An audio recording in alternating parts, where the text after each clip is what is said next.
Hola Lino, buen día. Profesor, buenas tardes. Tardes ya, ¿verdad? Ay, que ando un poco perdido. Es que ayer, hoy, Sí, hoy no, no se me... preocupe. Profe, nada más voy a poder atender media hora de la clase. Lo que pasa es que tengo consulta en una Ah, no, hora. no, no te preocupes. No hay ningún problema en eso, Lino. Gracias, profe. Sí, ando un poquito perdido. Vamos a esperar un poquito a Mario. Hoy me acosté ya muy, muy temprano, porque tenía trabajo que hacer.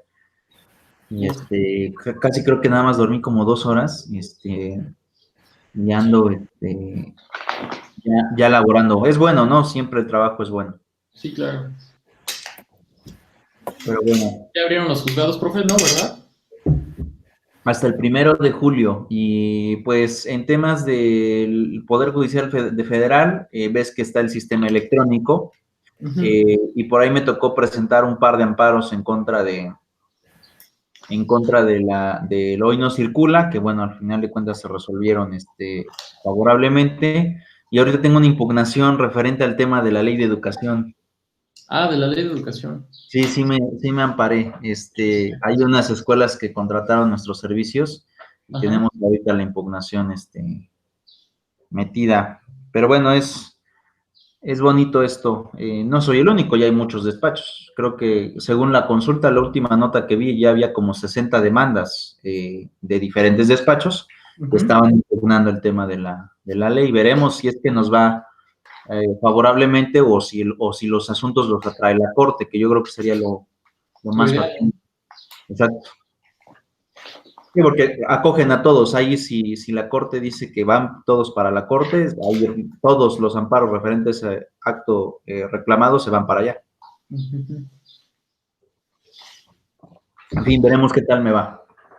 Esperemos que bien, profe. La verdad es que no, pues ahora sí como mi juzgado no ha estado en turno, ¿No? pues no sabría decirle. No, bueno, es que va a haber mucho trabajo ahorita que regresen. Uy, bastante. Mucho, mucho. Pero Y bueno, pues quién sabe, ojalá que no, que ya no se aplace, porque, o bueno, por un lado estaría bien que se aplazara. por el tema de salud, yo creo que lo más viable es que se aplacen las cosas. Y yo creo que es lo mejor. Pero por el tema ya de cuestión funcional, creo que sí necesitamos ya empezar a laborar porque es una complicación. Yo como que tengo mis dudas en cuanto al sistema electrónico, Ujú. eh, porque bueno, sobre todo en el foro local hay muchísima corrupción y considero que el sistema electrónico puede presentar fallas porque si en el sistema presencial lo existían o muchos vicios o se daba mucha corrupción, pues yo creo que ahora en donde no los tenemos de frente puede resultar aún peor, como que sí no tengo mucha confianza con el fuero local. El fuero Con- federal es diferente, ¿no? El fuero local se masca aparte, pero el Sí, fuero claro. local es de muchísimo cuidado. Pero bueno, veremos qué es lo que sucede. Pero sí va a venir mucho trabajo, muchas demandas que no se han podido presentar por sistema electrónico, seguramente se van a estar haciendo ya de manera presencial el 1 de julio y eso va a estar de locos. Todos vamos a querer sacar asuntos y todos los funcionarios ahí van a estar súper, súper mega saturados. Oiga, profe, ¿y ha llevado usted juicios contenciosos administrativos en el Sí, estatal y el federal? en el federal, En solamente el me ha tocado estatal hay una sola ocasión me ha tocado. Y hace como un par de años me tocaron juicios en materia de marcas y patentes en la Ciudad de México. Ah, ok, ok. Este, y bueno, afortunadamente también los saqué favorables. Este, pero bueno, es que la materia administrativa es muy técnica, y no operan las mismas reglas que, por ejemplo, la materia civil tiene sus propias reglas especiales. Así es. Entonces, es un poquito más, ¿cómo diríamos? Ahí sí se mide, en la materia administrativa se mide uno con el conocimiento. Ahí sí no es como en las otras materias, aquí sí es, mucho, mucho tecnicismo, mucho estudio y es complicadita, no es tan sencillita. No, para nada. Pero ¿ha llevado en el estatal, profe? No, solamente ¿No? en el federal. Ah, ok. Así es, solamente en el federal y solamente me ha tocado en una sola ocasión. He llevado juicios administrativos municipales, eso sí me ha tocado mucho, pero no son juicios contenciosos, simplemente son procedimientos seguidos en forma de juicio. Ajá. Los que me han tocado en materia de ayuntamiento, pero sí también me han tocado varios, de varios, esos sí me han tocado bastantes en la dirección jurídica del ayuntamiento. Que porque el vecino ya se agarró un pedazo de la calle, que porque hay invasión o no corresponden las medidas de calle con los terrenos, que porque uno ya se apropió, bueno, en fin, un chorro de cosas que lleguen a existir, divisiones, etcétera. Pero sí, sí me ha tocado. Esos son como que muy frecuentes también que llegan a tocar. Pero bueno, de todo llega a tocar. Es bonito el litigio. Sí, bastante. A ver. Bueno, chicos, hoy vamos a ver la clase referente a las normativas o legislación complementaria en materia internacional. Y pues bueno, en realidad, hoy les voy a hacer un esquema de todo, tanto de derecho público como de derecho privado en materia internacional, de todas las legislaciones que se están regulando. Esta es la última sesión, la próxima ya sería el tema del examen, pero pues bueno, básicamente versa sobre lo que ya hemos visto, y tiene que ver precisamente con esta situación. Entonces, voy a hablar de leyes tanto de derecho público como de derecho privado, en cómo vamos a estar relacionándonos ante el mundo en base a la legislación. Y vamos a encontrar muchos paradigmas, muchas incongruencias también, porque es muy usual que tengamos incongruencias. Y también vamos a darnos cuenta que también la materia internacional tiene sus beneficios. O sea, tampoco es que todo sea malo, sino también tiene ciertos beneficios. Que han sido ocupados por los diferentes países, ya sea en sentido positivo o negativo, dependiendo la perspectiva en que ustedes lo logren visorar. Pero, pues principalmente son estos. Y vámonos a esta parte. Vean, en realidad, el derecho internacional históricamente no empieza con lo que nosotros conocemos como los acuerdos de Bretton Woods después de la Segunda Guerra Mundial. O sea, no empieza a partir de allí. Y aquí sí voy a hacer una remembranza, yo creo que desde el siglo XV, siglo XVI, y que básicamente ha ido transformándose la visión global y que ha impactado directamente en lo que hoy tenemos como legislación internacional. Algunas cosas, no muchas, o no todas, del siglo XVI, siglo XV, se siguen ocupando en las legislaciones internacionales, a pesar de que la creación de legislaciones internacionales sea a partir del siglo XX, sino que hay algunas que datan de 500 años anteriores y que han funcionado, sobre todo en la cuestión del derecho consuetudinario. Pero antes de programarles cómo está la legislación para entrarle a las leyes, necesito explicarles cómo está la dinámica internacional desde el siglo XV hasta la actualidad y que ha generado que las leyes actualmente tengan ciertos dotes o ciertos tintes de siglos pasados. Y esto es muy importante. A veces pensamos que la historia ya es historia, ¿no? Aunque me recuerdo a Napoleón III cuando decía que quien no conoce su historia está condenado a repetirla, pero en realidad considero que es fundamental ir viendo cómo se ha ido transformando los sistemas para poder comprender por qué hoy tenemos lo que tenemos en la legislación internacional. Enmarcaré algunas leyes, no veremos a profundidad como tal, pero sí quiero que tengan muy en claro lo siguiente. Pero, por ejemplo, vamos a ver el tema de la Carta de la ONU, los acuerdos de Bretton Woods, de donde surge el Banco Mundial, el Fondo Monetario Internacional, el Tratado de Viena, que tiene que ver con la celebración de tratados internacionales. Pero es muy importante que antes de que veamos esta parte de estas legislaciones, nos vayamos un poco al tema de la comprensión global, por lo menos del siglo XV hasta el siglo XXI, que es en donde estamos nosotros, de cómo se ha ido transformando este sistema. Y en ese sentido, también estaré haciendo algunas referencias. Y bueno, entre otras cosas, voy a proyectar en este momento, igual, voy a hacer un esquema. Tengo unas diapositivas, por cierto, pero no quiero sacarlas, quiero ir desarrollando el tema, ¿no? En cuanto a cómo era el mercantilismo, cómo funciona el capitalismo industrializador, cómo se genera el sistema después de la Gran Depresión, que nosotros conocemos como sistema estabilizador de precios, después cómo viene la época del neoliberalismo y cómo viene ahora la época especulativa y por qué de alguna forma encontramos como que ciertos choques con el conflicto legal o con la cuestión legal.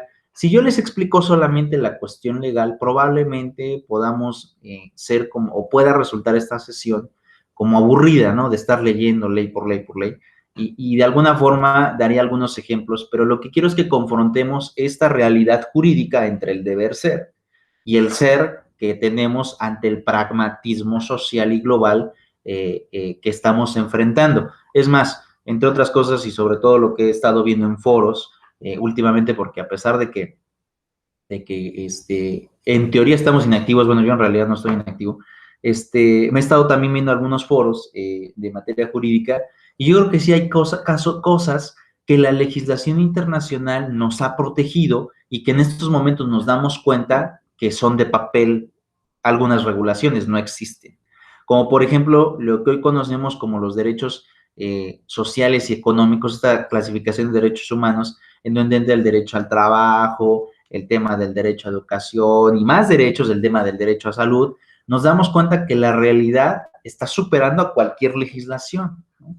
Y eso implica, ahora sí, visto desde la postura de un abogado, algo muy grave, porque eso implica que prácticamente la legislación o es insuficiente o es completamente absoluta o digo absurda. Y de eso no se trata la creación de leyes. La creación de leyes es tratar de regular las conductas en base a los fenómenos actuales conforme se van dando las transformaciones. Y también puede ir cambiando derivado de esos cambios. Pero ante esta parte, lo que ya teníamos muy idealizado que debería de protegerse, con la pandemia nos queda claro que se queda en el discurso de la ley y no se lleva al caso en el pragmatismo jurídico. Pero bueno, voy a esta parte. Vamos a proyectar en esta situación para ir generando estos sistemas. Voy a proyectar aquí, proyectar pantalla. Listo. Y entonces me voy a enfocar en esta primera parte en explicar cómo está esta situación de los primeros siglos. En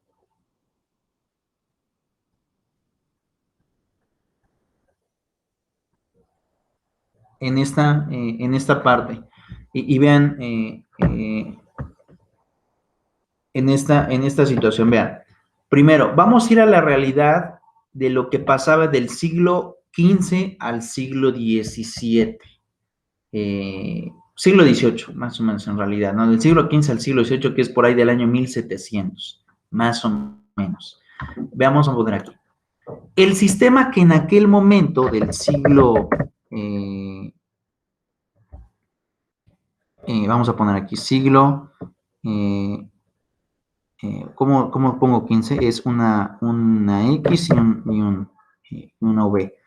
Al siglo XVIII, que es XV 1, 2, 3, al siglo XVIII, el sistema de aquel momento era lo que conocemos como mercantilismo.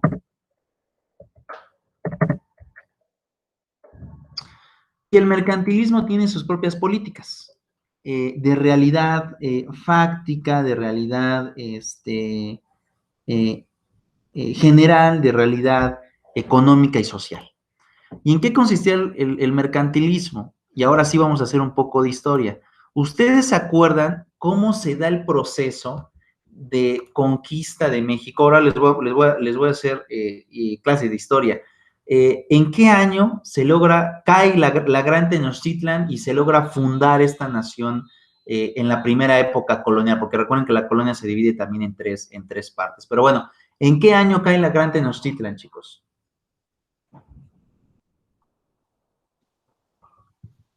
La verdad no me Ni acuerdo. idea. No recuerdo. ¿No? No, nada. O sea, ¿De qué año?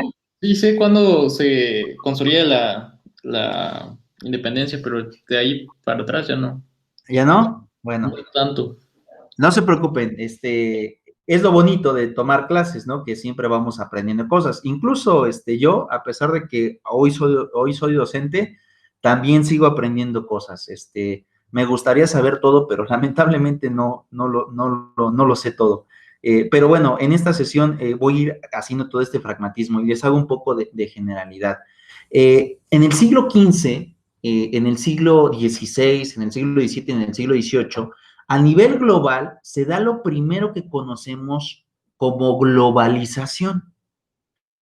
Y la globalización del siglo XV al siglo XVIII era el sistema mercantilista.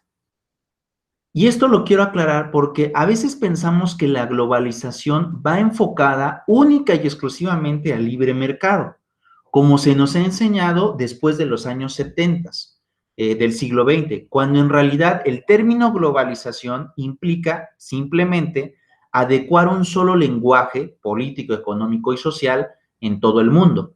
Pero este lenguaje a lo largo de la historia ha ido cambiando. Entonces, la globalización simplemente es la unificación de un criterio, pero depende del sistema que se esté llevando a cabo en la época en la que estemos. Entonces, en ese sentido, tenemos lo siguiente. En el siglo XV al siglo XVIII, el sistema que se estaba dando era el llamado mercantilismo. Y este mercantilismo contemplaba, entre otras cosas, y ahorita se los voy a poner aquí, voy a seguir compartiendo, no voy a quitar mi pantalla y les pido por favor que si tienen alguna duda me la hagan saber para que la responda en vivo. Este sistema mercantilista tiene que ver con lo siguiente, primera parte. Este era un intercambio de mercancías. Primera parte. Es el primer fenómeno de intercambio de mercancías que se da a nivel global. En aquel momento de estos siglos, los países con mayor importancia a nivel global, pues era básicamente la península ibérica, que yo les había dicho ya en ocasiones pasadas, que todavía no estaba formada la Federación Española como hoy está, sino en aquel momento era la península ibérica que estaba contemplada por cinco reinados en actualmente el territorio de España. Que por cierto, uno de estos reinados, que es el de Cataluña, donde actualmente radica el equipo de fútbol Barcelona, ya ha querido desincorporarse de la Federación Española porque ellos piensan que pueden fundar su propia nación. Pero bueno, esto deriva de aquella época también, para poder comprender ese contexto, deriva de esta parte. Entonces, en esta cuestión era el intercambio de mercancías y vamos a los orígenes de la trayectoria que hace Hernán Cortés para poder llegar a este territorio. En aquel momento recuerden que Hernán Cortés, junto incluso con un antecesor que fue Cristóbal Colón, lo que querían era, entre otras cosas, tener como un sistema de comunicación entre la India y el actual Estado español, actual porque antes era la península ibérica, en un tráfico de comercio. Llegaron a estas tierras y también habría que recordar que Hernán Cortés como tal no llega primero a la Villa Rica de la Veracruz. Hubo primero, antes de que llegara al actual estado de Veracruz, un ingreso a la península de Yucatán, y después ya es cuando ingresa a la Villa Rica de la Veracruz. Es más, en la península de Yucatán es el primer combate que tienen los soldados de Hernán Cortés con algunas partes de, pues algunas, no sé, tribus o culturas de aquel momento. Ya después llegan a la Villa Rica de la Veracruz. Pero cuando llegan a Veracruz, Moctezuma, que era en aquel momento el gobernante más importante de los mexicas, ya tenía conocimiento que había ciertas personas que habían tenido un conflicto en la península, que era pues básicamente esa parte era controlada por la cultura maya y que habían sido derrotados con facilidad. Entonces, Moctezuma ya estaba prevenido. Y esto rompe los esquemas, incluso este historiador que es de la UNAM, que por cierto no tiene mucho, que acaba de fallecer, León Portilla, al cual, híjole, es un erudito el señor en materia de historia, él decía que en realidad era un mito el que los españoles cuando llegan, los nativos de aquí los confunden con el llamado dios Quetzalcóatl, que habría que recordar que Quetzalcóatl era un dios que de alguna forma prometió, bueno, vivió en las leyendas, vivió con su pueblo y prometió regresar a vivir con el pueblo. Entonces, como que históricamente se nos ha dicho, incluso en la propia historia oficial, que los mexicas pensaban que era el regreso de su dios Quetzalcóatl, porque también en las culturas prehispánicas se habla de Quetzalcóatl como alguien blanco, barbado, y con una fisionomía completamente diferente a los nativos de este territorio. En realidad nosotros somos morenos, ¿no? Nos crece el bigote o la barba como Nezahualcóyotl en el billete de 100 pesos. Nosotros no somos barbados por naturaleza o genética nativa de este territorio. Ya con el mestizaje, pues bueno, ya hay personas muy barbadas, hay personas que nunca les salió la barba, pero en realidad no tenemos esos dotes físicos. ¿Y qué es lo que pasa? En realidad era un mito el que se hayan confundido, sino que en realidad Moctezuma II ya tenía conocimiento con los sistemas de corredores que existían en aquel momento, que eran básicamente los teléfonos descompuestos o los primeros teléfonos descompuestos, y él ya tenía conocimiento de que había personas no con los mismos rasgos fisionómicos, con otro tipo de vestimenta, que había ingresado a los territorios conquistados de la cultura maya y del gran imperio mexica. ¿Y qué fue lo que se dio? Pues bueno, cuando llegan a este territorio, lo primero que empiezan a buscar o lo que se dan cuenta es como que de alguna forma de la riqueza o de la pequeña riqueza que en ese momento pues se estaba observando. Y viene el primer encuentro, para no hacer toda la historia, viene el primer encuentro entre Moctezuma y Hernán Cortés. Y recuerden que antes del encuentro, Moctezuma le manda una ofrenda por piedras de jade y oro a Hernán Cortés. Y bueno, en aquel momento los nativos de aquí no tenían un sistema como ya existía en el viejo continente, porque ya se sabía del valor de los metales, ya había como que un sistema matemático de cuantificación. Aquí también no existía, pero aquí nuestro sistema pues no tenía ese grado de avance como ya existía en el viejo continente. Y pues bueno, básicamente ustedes recordarán que Hernán Cortés, cuando llega a la Gran Tenochtitlan por invitación de Moctezuma, cuando viene la cuestión de la noche triste, pues lo primero que trata de hacer es de extraer todo lo que había acumulado de aquel palacio, que eran pues piedras de jade, cuestiones de oro y lo demás. Sale derrotado de la primera batalla, en donde incluso hay relatos en donde nos dicen que Hernán Cortés llora, incluso a ese relato se le llama La Noche Triste, después se reagrupa, logra ahora sí reagruparse reagrupa su ejército con los tlaxcaltecas, con los huejotzingas y con los cholultecas, y es cuando van y derrotan al gran imperio mexica. En un principio recuerden que toman como prisionero a Moctezuma. Después Moctezuma, por no tener el control ya de su tribu, muere a piedrazos, de acuerdo a las dos, bueno, existen dos historias en realidad de cómo murió, pero la primera nos dice que muere por piedrazos, y el primer incitador en matar a Moctezuma cuando está en la cúspide es su primo, porque era su primo hermano Cuauhtémoc, o Cuauhtémoc, el último gran emperador azteca, y bueno, después toma el control Cuauhtémoc, se reagrupa Cuauhtémoc, abandona lo que hoy conocemos como el Templo Mayor al ladito del Zócalo de la Ciudad de México, y se reagrupa en lo que tenemos hoy como las ruinas del gran centro de Tlatelolco.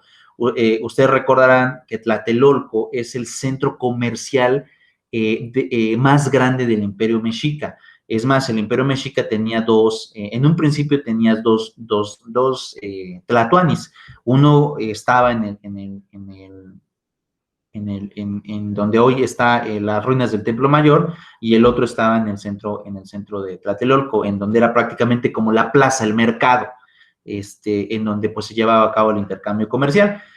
Pero históricamente Tlatelolco para nosotros no es el gran centro comercial. El gran centro comercial de Mesoamérica son las ruinas de Teotihuacán. Allí es donde se conjuntaba el gran tráfico tanto de personas, porque recuerden que ellos también eran partidarios del esclavismo, del sistema de tributos y el intercambio de mercancías a través del trueque. Todavía no se le ponía un valor determinado a las cosas, como sí ya pasaba en el viejo continente. Entonces, pero bueno, ¿qué es lo que sucede? Bueno, cuando llega Cortés derrota a Cuauhtémoc, donde actualmente hay una iglesia edificada en el centro del barrio de Tepito, que en aquel momento, cuando logran capturar a Cuauhtémoc, cuando llega a caer, esa parte todavía no era pedazo de tierra, esa parte era un canal que comunicaba o era salida de la Gran Tenochtitlán por el lago de Texcoco a las tierras bueno, a territorio de terra firme. Pero bueno, ya recuerden que Cortés rellena esos espacios y ahí en donde cae Cuauhtémoc, donde es aprisionado, pues actualmente se edificó una iglesia, o se edificó, después de eso se edificó una iglesia en el Gran Barrio de Tepito. Si alguna ocasión van a Ciudad de México, ir a conocer la Ciudad de México es culturalmente esplendoroso, por donde vayas hay cultura y también mucha delincuencia, pero la parte bonita es que existe mucha cultura y mucha historia en esa parte. Y bueno, ¿qué fue lo que sucedió? En aquel momento se estableció este sistema mercantilista por el intercambio de mercancías, pero el intercambio de mercancías en aquel momento, el primer fenómeno globalizante, es que los gobiernos fuertes del siglo XV al siglo XVIII conquistaban territorios. Comúnmente la riqueza y fortaleza de los países en aquel momento era conquistar territorios. Entonces, este intercambio mercantilista conllevó a conquistas de territorios, expandiendo los poderíos de los reinados. Entonces, por eso en aquel momento, todavía en esa parte, los países querían estar acogiendo más territorio, porque se pensaba que en aquel momento que los países fuertes eran pues prácticamente aquellos que lograban atesorar grandes extensiones de tierra. Pero otra parte, en aquel momento, como eran sistemas completamente expansionistas, el sistema que normalmente en aquel momento se estaba generando era la monarquía. Y la monarquía básicamente es el poder de uno para todos. Viene la parte interesante. ¿Cómo se financiaba la monarquía? ¿No? Pues bueno, la monarquía se financiaba también a través de la acumulación de los metales, que hoy conocemos como oro o plata. En aquel momento pues era principalmente el oro lo que se estaba dando. ¿Perdón? ¿Me preguntaste, Mario? No. ¿No? Ah, listo. Entonces, estábamos en esta parte. Entonces, lo que se estaba generando, pues, era la acumulación de los metales. Y básicamente, en ese momento, pues, la mayoría de los gobiernos se sentían ricos, primero, porque había muchos territorios conquistados, y dos, porque lograban atesorar grandes cantidades de oro. Era como que el primer sistema en aquel momento. Todavía el dinero como tal no, pues, no figuraba. Pero también, como eran sistemas monárquicos y como les gustaba el expansionismo territorial, lo que generaban ellos era lo siguiente: impedían la intromisión, creo que se conoce, no me recuerdo, intromisión de vendedores externos a sus territorios, y establecían leyes protectoras de las industrias nacionales o industrias de las monarquías. Es decir, podían llevar a cabo intercambio de mercancías o comercio con otros países o con otros reinados. La respuesta es sí, pero siempre iban a evitar que ese mercado externo tuviera una gran influencia dentro de sus mercados. De alguna forma establecían como sistemas de producción para las mercancías nacionales. Y si nosotros vemos esta diferencia, es prácticamente ir en contra de lo que hoy conocemos como libre mercado. Hoy el libre mercado, ¿qué te dice? Abran fronteras, quiten barreras comerciales. El sistema mercantilista de aquellos años te decía que no. ¿Por qué? Porque el monarca, para poder tener poder, también decía, esto sí entra y esto no entra dentro de mis dominios. Y eso básicamente fue lo que se dio. Ustedes recordarán que incluso cuando Cortés ya establece el puente de conexión con España o con la península ibérica, ya lo primero que hizo fue transportar las riquezas de oro que existían en este territorio y llevárselas a territorio español. En donde, pues bueno, Cortés también logra tener como que ciertas diferencias con algunos reinados, porque lo vuelvo a repetir, eran varios monarcas en aquel momento. Pero era básicamente el sistema mercantilista. En pocas palabras, se impedía la intromisión de vendedores externos y se establecían medidas de protección al mercado nacional, al mercado de las monarquías, al mercado de las monarquías. Y básicamente en eso consistía el sistema mercantilista. Conservamos el oro, tenemos mucha acumulación y pues básicamente así seremos ricos. ¿Cuál era el problema de esos sistemas? Que normalmente el mercantilismo atesoraba pero no invertía. Es decir, los reinados se sentían ricos por cada vez más tener, no sé si bodegas o cuartos llenos de oro, pero no lograban invertir ese oro en sistemas productivos, sino que de alguna manera su único concepto de riqueza era acumular. Entre más acumules, es mejor. ¿Qué fue lo que sucedió después? Pues bueno, del siglo XVIII al siglo XIX, tuvimos otro tipo de situaciones. Vamos a ver en esta parte. El siglo XIX, ¿no? Primero tuvimos el mercantilismo y después tenemos el siglo XIX.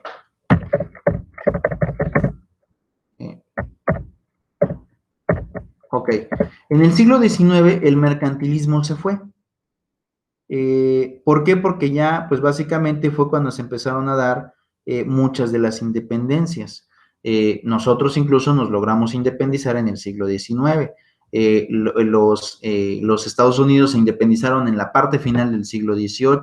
Y así podemos ver todas las independencias de las colonias conquistadas. ¿Por qué? Porque ya prácticamente nos dimos cuenta que ese sistema era un poco contrario a nosotros, porque la riqueza de las diferentes naciones sí iba para los países de los reinados o de las monarquías, entonces como que no era tan padre. Y pues como les decía, como existían sistemas proteccionistas, pues lo que hoy conocemos como libre mercado en aquel momento era impensable. ¿Por qué era impensable? Porque los monarcas eran los señores poder de todo. Entonces, si tú permites que alguien más en materia económica pueda tener más poder que tú, sería como desafiarte, y eso en las monarquías, recuerden que eso no es posible. El monarca a veces tenía también tintes dictatoriales o temas tiránicos. Y pues bueno, por eso es que establecían eso. Después, ¿qué es lo que viene en el siglo XIX? Aquí conocemos como el capitalismo industrializador.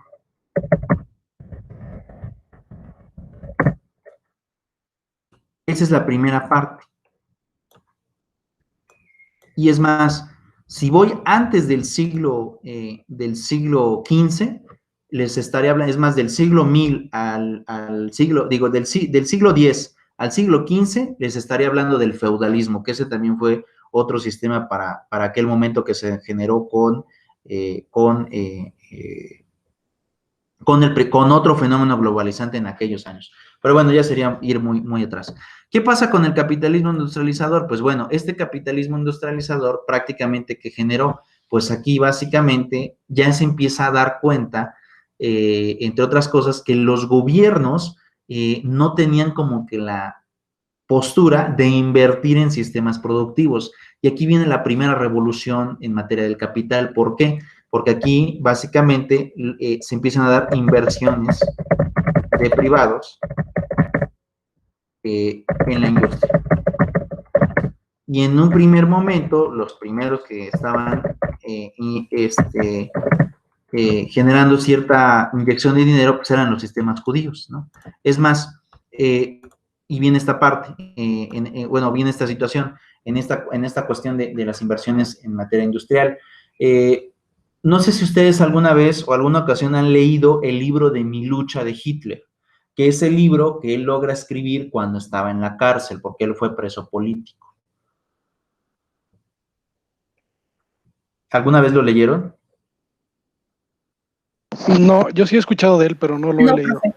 ¿No? Lino, ¿tú lo has leído? Creo que Lino se Ya salió, no está, profe, profe. puso ahí en el comentario. Ah, no me percaté. Pensé que aún estaba, No. ¿no? Ok, listo. Vamos a esta parte. Bueno, entonces, ¿qué es lo que pasa? En este momento de la industria de los privados, Hitler explica perfectamente que él odia al judaísmo y también dice odio también al marxismo. Es decir, Hitler no veía como tal bien al comunismo. O sea, Hitler no era comunista, por el contrario, los odiaba. Y también odiaba al aquel entonces primer fenómeno capitalista, que era pues básicamente el desarrollo de la industria. ¿Y por qué él odia a la industria en aquel momento? Porque a él no le gusta la industria del capitalismo industrializador. Porque Hitler, durante la explicación que da en el libro de Mi lucha, dice que este capitalismo industrializador se logró apoderar de los alemanes. Y no solamente se logró apoderar, sino los logró explotar.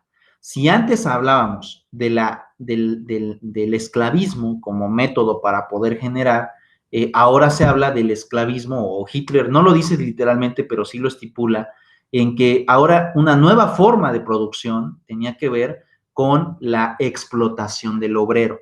¿Por qué? Porque básicamente viene el juego del capitalismo industrializador, en donde yo soy el propietario de la industria y yo soy quien creo el producto. Y tú vas a recibir un salario, tú eres un trabajador.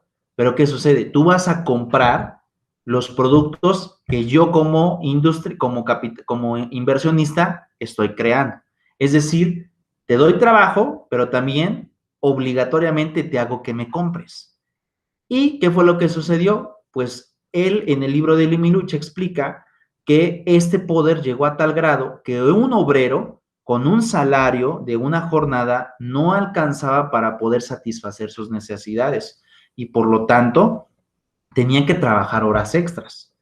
Y ahí es donde Hitler dice bueno, se refiere con otras palabras en el libro, pero básicamente los estigma a los judíos y dice, son unos malditos, en pocas palabras. ¿Por qué? Porque lo que han hecho es ponernos a trabajar para ellos. Y nosotros, por el estado de necesidad, tenemos que trabajar más horas para poder satisfacer nuestras propias necesidades. Y entonces, dentro de esta lógica que maneja Hitler, dice, el comunismo no es la vía, pero tampoco el judaísmo. Y en realidad el judaísmo al que él se refiere es este capitalismo industrializador del siglo XIX. Y es cuando él forma el nacionalsocialismo, en donde el propio gobierno empieza a invertir para desarrollar la industria, que cambia el paradigma de darle a los privados esta inversión. Y bueno, entre otras cosas, ¿qué se generó con esta inversión? Pues bueno, en aquel momento del siglo XIX empezaron las mercancías industrializadas.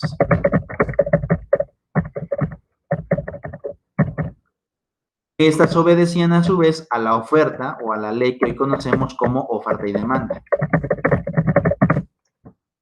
Es decir, yo voy a crear, pero también para qué creo, dependiendo la demanda que voy a tener de ciertos recursos o de ciertas situaciones. ¿Vamos bien hasta acá? Sí, profe, Ok, todo bien. entonces, ¿qué es lo que pasa? A partir del capitalismo industrializador, ya se deja como tal al patrón oro. Es decir, el capitalismo industrializador ya no veía como tal estar acumulando oro. ¿De qué caso tiene estar acumulando y acumulando? ¿Qué caso tiene estar conquistando y conquistando tierras en aquel momento del mercantilismo? Aunque después, en el siglo XX, todavía se dio una idea de expansionismo por algunos países. Pero bueno, ¿qué es lo que sucedió? En aquel momento, eso fue lo que generó esta mercancía industrializada, producir, pero también la producción depende de la necesidad y de la oferta y la demanda que podamos tener. Ok, se deja al lado la acumulación de metales. ahora también se puede invertir con ellos en sectores productivos. Entonces, no solamente es, bueno, ya no me gusta estar acumulando, ya voy a deshacerme del dinero. No, es que ahora incluso los propios privados que empezaron a invertir se dieron cuenta que de nada servía tener el dinero ahí guardado, sino que ahora se trata de poder invertirlo para poder generar sistemas productivos. Y bueno, básicamente el capitalismo industrializador permeó en aquel momento en aquella parte del globo. Es decir, fue como que el despertar de la inversión, ya sea a nivel privado o a nivel nacional, dependiendo en cada país conforme a su historia, pero dejaron de acumular y ahora empezaron a invertir y pues básicamente se dio esto. En el caso de Hitler, como yo les comento, él hace ese análisis en el libro de Milucci y explica, pues a mí el comunismo no me gusta, porque dice, él explica que en el comunismo en realidad los gobernantes se aprovechan de la gente, pero dice, pero tampoco el judaísmo me gusta, tampoco me gusta que vengan los inversionistas y den trabajo, porque ese trabajo es mal pagado y hacen que nosotros trabajemos más para poder satisfacer nuestras necesidades. Y es cuando dice, el que tiene que invertir es el gobierno y no se le debe de permitir la entrada a la inversión por parte de privados. Entonces viene como un cambio de paradigma. El nacionalsocialismo él rompe con el capitalismo industrializador y rompe con el comunismo, porque él decía que no estaba bien estos sistemas. Y bueno, pero también que se generó, pues se dio, ahora sí vamos a poner, se dio la explotación del hombre en jornadas laborales. Lo que se tenía no alcanzaba para satisfacer necesidades básicas. Hitler explica eso y dice, pues es que a nivel global, pues prácticamente los judíos se apoderan de todo, que después no estaba tan loco, porque incluso actualmente los mayores ricos del planeta son de origen judío. Y fíjense que ahí daría un dato interesante, pocas veces le ponemos atención al tema de las religiones, y en realidad las religiones están muy metidas en el control económico global. Básicamente las dos que están peleando sí son el judaísmo y el cristianismo. El islamismo está como que un poquito ya rezagado. Hay muchos adeptos, pero como tal no hay tanta competencia como con el cristianismo y el judaísmo, aunque creo que el más voraz ha sido el judaísmo, el sionismo judío, el que se ha apoderado de los sectores productivos a nivel global. Pero bueno, eso ya será otra historia, ya dependerá también de que ustedes, si es que les gusta ver cómo está el control económico, tendrían que recurrir a entender las filosofías de estos personajes y aquí tal vez diré algo muy incómodo, pero la realidad si uno quiere comprender a los judíos, tiene que leer forzosamente el Antiguo Testamento. Si uno no lee el Antiguo Testamento, no puede entender entonces la ideología judía que ellos llegan a tener. Sé que puede resultar a lo mejor como estrafalario, pero es una realidad. Los sistemas religiosos han estado metidos en lo largo de la historia, mucho con el poder político y económico. Y bueno, hoy en día pues tampoco es la excepción, aunque hoy más que poder político, lo que buscan es el poder económico. Pero bueno, vamos a esta parte, explotaciones laborales en aquel momento, ¿no? Que era lo que más generaba. Y esto básicamente es la segunda parte de la globalización, la parte en donde pues los industriales empiezan a invertir y los gobiernos también empiezan a dejar de invertir en algunas partes. ¿Y esto qué genera? Pues también, esto también empezó con la primera política, menos gobierno,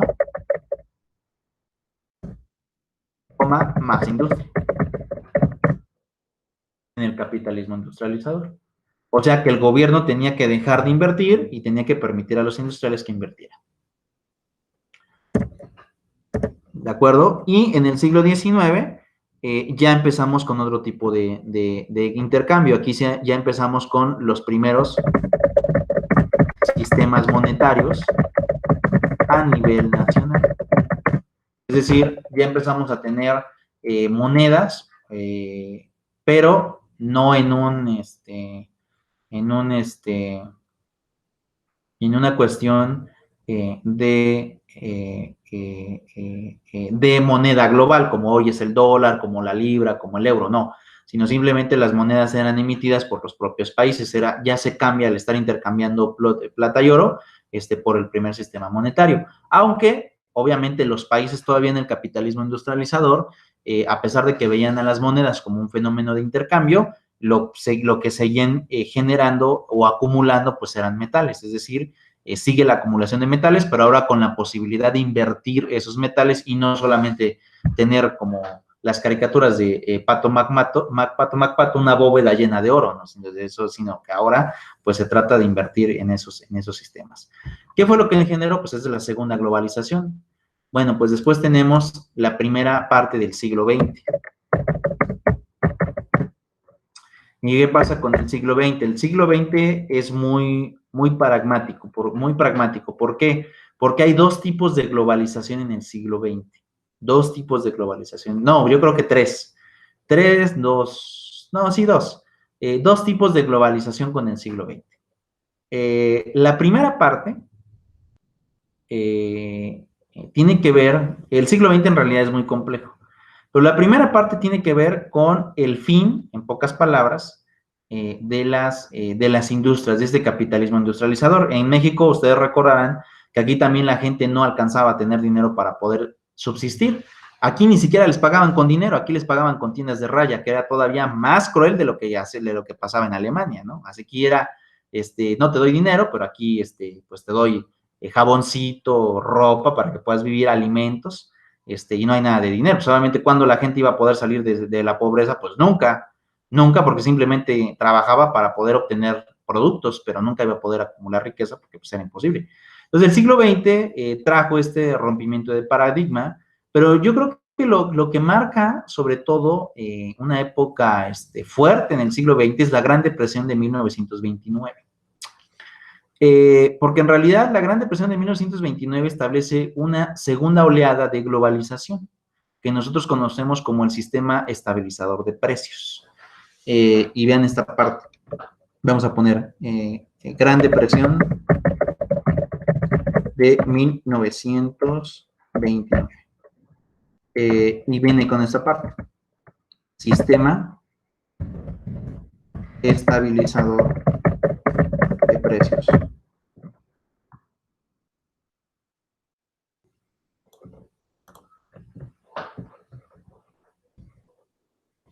¿Y en qué consiste el sistema estabilizador de precios? Pues bueno, ahora viene la estrategia del gobierno norteamericano que se implementó en todos los países y que en México fue vigente también después de la Gran Depresión. Y probablemente ustedes en algunas cosas pueden decir eso también puede aplicar ahorita con la crisis que nos va a tocar ahorita. De hecho, con la canasta básica aplica, ¿no? Es un sistema estabilizador de precios. La canasta básica. Más o menos, pero sí por ahí va. Pero bueno, vuelvo a repetir, y aquí viene la parte triste. ¿Y por qué digo que triste? Porque es una realidad, y de hecho ya lo he estado viendo en varios foros internacionales y en revistas internacionales. Casi yo, cuando me quiero enterar del tema internacional, no leo prensa nacional, sino me voy a la prensa internacional.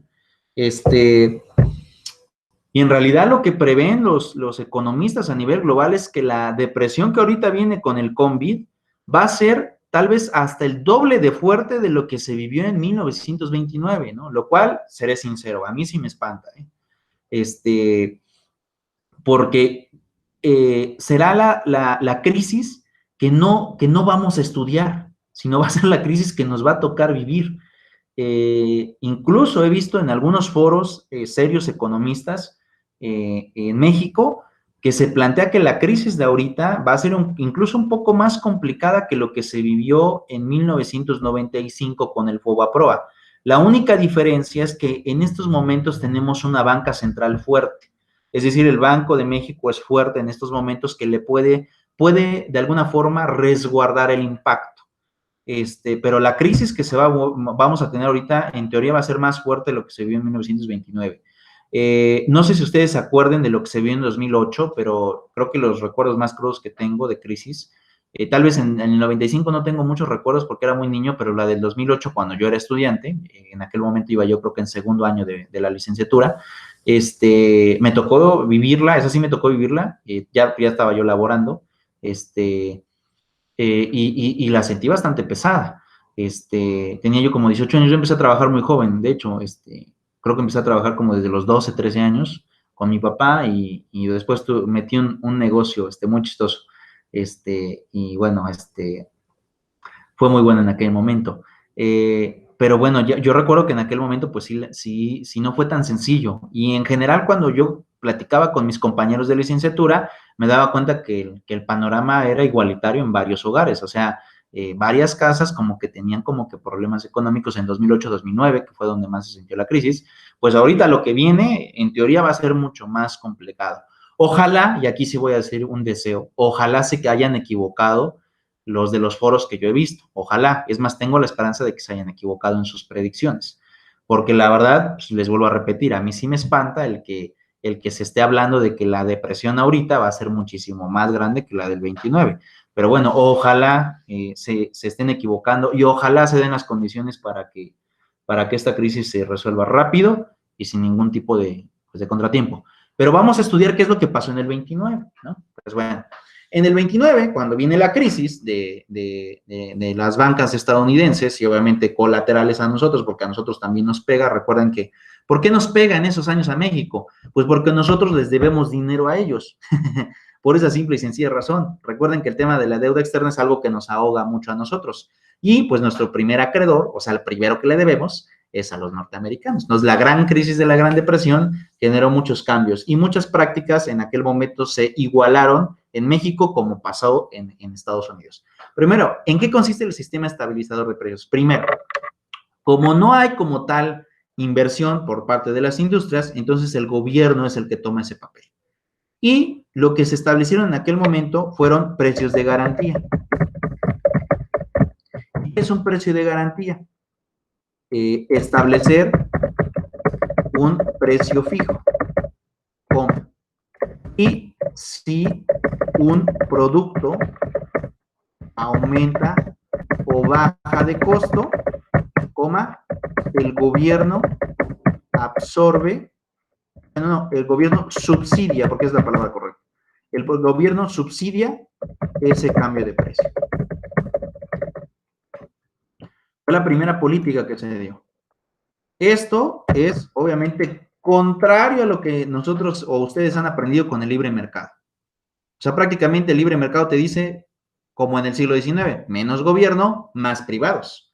Y aquí en este sistema estabilizador de precio fue más gobierno, menos privados, más gobierno. Y por eso es que se atrevieron a hacer eso en aquellos años. Establecemos precios de garantía. A lo mejor una sopa vale 2 pesos. Y si con la crisis el precio puede aumentar hasta 10 pesos, el gobierno lo subsidia y tú simplemente vas a pagar 2 pesos. Entonces, pero bueno, eso a la larga pues también trae consecuencias.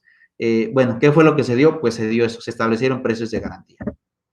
Número 2, como no había, obviamente, inversionistas extranjeros, el gobierno fue el que estableció lo que hoy conocemos como trabajo universal, ¿no? Entonces vamos a poner aquí, el gobierno contrata más personas para los sectores productivos. Ahora, la responsabilidad la toma el gobierno en aquel momento. El problema es que, pues también adquieres más personas y adquieres más obligaciones, y eso implica mayor salario o mayores salarios. Entonces, pues eso también generó un poco de problemas con tiempo posterior. ¿Qué más se dio en aquel momento? Aparte de estar contratando gente para empezar a trabajar y que el gobierno estuviera pagando. Pues esto en general dio como que un aumento, aumentó el poder adquisitivo de las personas. Y recuerden lo siguiente, el poder adquisitivo es diferente a la cantidad. La cantidad son 100 pesos o 20 pesos. Esa cantidad siempre va a existir. El poder adquisitivo es lo que tú logras comprar con esos 20 pesos o con esos 100 pesos. Es más, nosotros podemos ver esa diferencia con el tema inflacionario. Yo seguramente, o ustedes al igual que yo, se acordarán, por ejemplo, de los rancheritos, estas frituras de Sabritas, si mi memoria no me falla, que costaban $2.50 en la tienda. Hoy no cuestan $2.50, creo que hoy cuestan 7 pesos, ¿no? Entonces, ¿qué es lo que pasa? Yo puedo seguir ganando 20 pesos al día, pero lo que me compraba hace 10 años, con esos 20 pesos, pues me podía comprar hasta, no sé, 5 o 6 papas de rancheritos. Hoy solamente me puedo comprar 2. ¿Por qué? Porque aumentaron los precios. Entonces, en aquel momento, el hecho de que establezcas precios de garantía y de que el gobierno contrate a las personas y les esté pagando, generó que existiera un mayor aumento del poder adquisitivo de las personas. Es decir, tenían una cantidad, pero como el gobierno subsidiaba, pues comprabas más cosas con tu salario en aquel momento.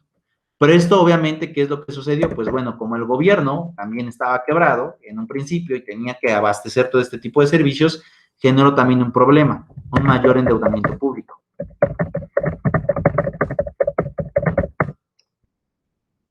Entonces, tampoco es tan benevolente como tal el sistema estabilizador de precios. ¿Por qué? Porque lo que se hizo fue, pues, endeudar más al país para que las personas en materia particular pudieran seguir gozando de su trabajo que el gobierno les otorgó y pudieran seguir gozando de los precios de garantía que también el gobierno estaba subsidiando.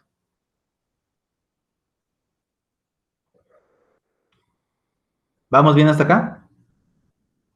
Sí, profe. Ahora, ¿estas políticas dieron resultados? Sí. Por ejemplo, en el caso de México, aquí les voy a explicar el caso mexicano, porque es un caso que yo he estado estudiando mucho. Bueno, siempre estudio el tema nacional, aunque últimamente ya casi lo he olvidado, me he ido más al tema internacional. En aquellos años, con estas políticas de la Gran Depresión y con el sistema estabilizador de precios, México creció, porque en México se hizo este programa hasta los años 70, o sea, de 1929 hasta 1970 se generó esa situación. México creció del 4.5 al 7.5% anual en base al Producto Interno Bruto. Teníamos un crecimiento exponencial. Eso es mucho, ¿no? Problema es que nos estábamos en deuda y en deuda y en deuda y en deuda. Ese es el gran problema del sistema estabilizador de precios. Entra el gobierno, hay mayor crecimiento para las personas, pero a la larga la deuda te cobra factura.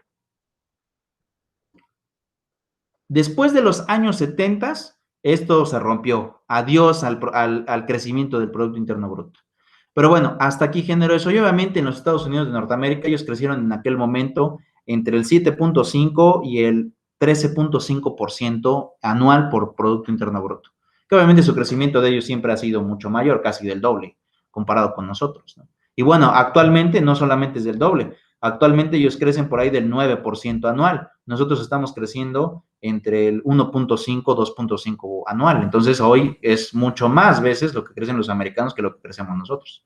Pero en aquel momento, pues eso fue muy bueno en términos de crecimiento. Pero fue muy malo en temas de endeudamiento. O sea, pedíamos y pedíamos y pedíamos dinero para poder seguir manteniendo ese tipo de políticas.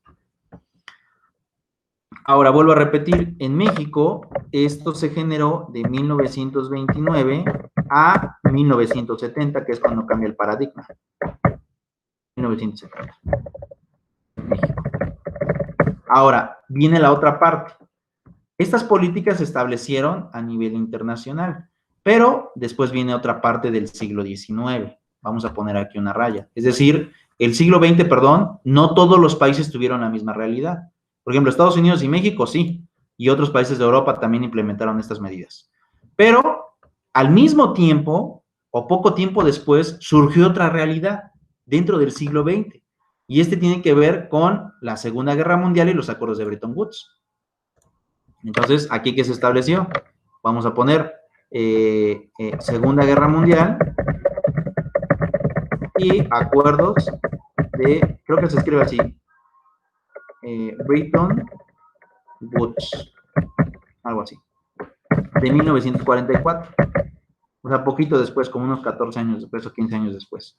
Pues bueno, estos acuerdos de Bretton Woods después de la Segunda Guerra Mundial generaron otra idea a nivel internacional al mismo tiempo que se establecía el sistema estabilizador de precios.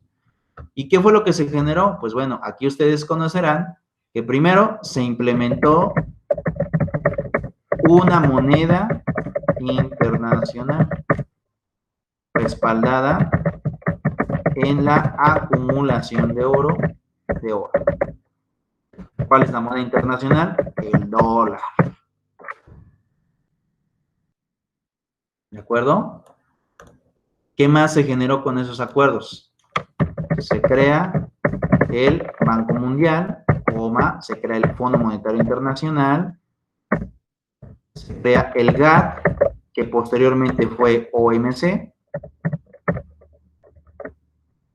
en aquellos años. ¿Qué políticas se generaron en aquel momento? Pues bueno, desde ahí empezó lo que hoy conocemos como libre mercado.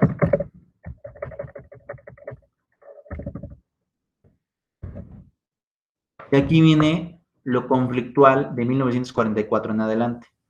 Si a nivel global me decían que lo que tenía que generar era libre mercado, ¿qué pasaba con el sistema estabilizador de precios? Si aquí los que mandaban y los que daban empleo, pues eran los gobiernos. Pues empieza el choque ideológico entre el sistema estabilizador de precios y la primera parte de la globalización entendida como libre mercado, que básicamente fueron simultáneas. ¿Cómo ven, chicos? Antes de que continúe, ¿algo que les haya llamado la atención o que tengan dudas? Está interesante, profe. Dudas no, todo interesante, profe, la verdad. Bueno, ¿qué fue lo que se dio tiempo después? Por eso les digo que aquí en el siglo XX es muy complejo, porque aquí había una realidad a nivel global, ¿no? Y básicamente esa realidad la tenían los países más fuertes. Pero en el siglo XX no, aquí sí ya empezamos a tener dos tipos de vida de manera simultánea. Una a nivel de los países, conforme al sistema estabilizador, y otra a nivel global con los acuerdos de Bretton Woods. Pues bueno, ¿qué creen con estos acuerdos y el libre mercado? Pues aquí también se rompe, ¿no? Que aquí básicamente el libre mercado es permitir, en aquel momento permitir la inversión extranjera. Sin embargo, esta primera parte del libre mercado todavía tenía tutela de los gobiernos. Yo sé que a lo mejor ustedes pueden decir, ¿cómo va a haber tutela de los gobiernos si es libre mercado? Sí, en la pura teoría del libre mercado esto sería una contradicción, pero la vida práctica resultó ser una contradicción, porque empezaron a permitir las inversiones extranjeras, pero todavía quienes tenían control de lo que pasaba eran los gobiernos. Los gobiernos te decían, hasta aquí me puedes invertir, hasta aquí tienes permitido, es decir, había como que límites para la inversión. Sí ya la empezaban a permitir, pero se establecían esos límites, no era como tal todavía libre mercado. ¿Y qué fue lo que sucedió? Pues después viene otra realidad dentro del propio siglo XX. Y esta ya rompe con la realidad, la primera, y esta simplemente se reforma. Pero bueno, es la tercera realidad que empieza a partir de lo que nosotros conocemos como a partir de 1970. Y aquí la realidad globalista en aquel momento, la globalización de 1970 en adelante, fue lo que hoy conocemos como neoliberalismo.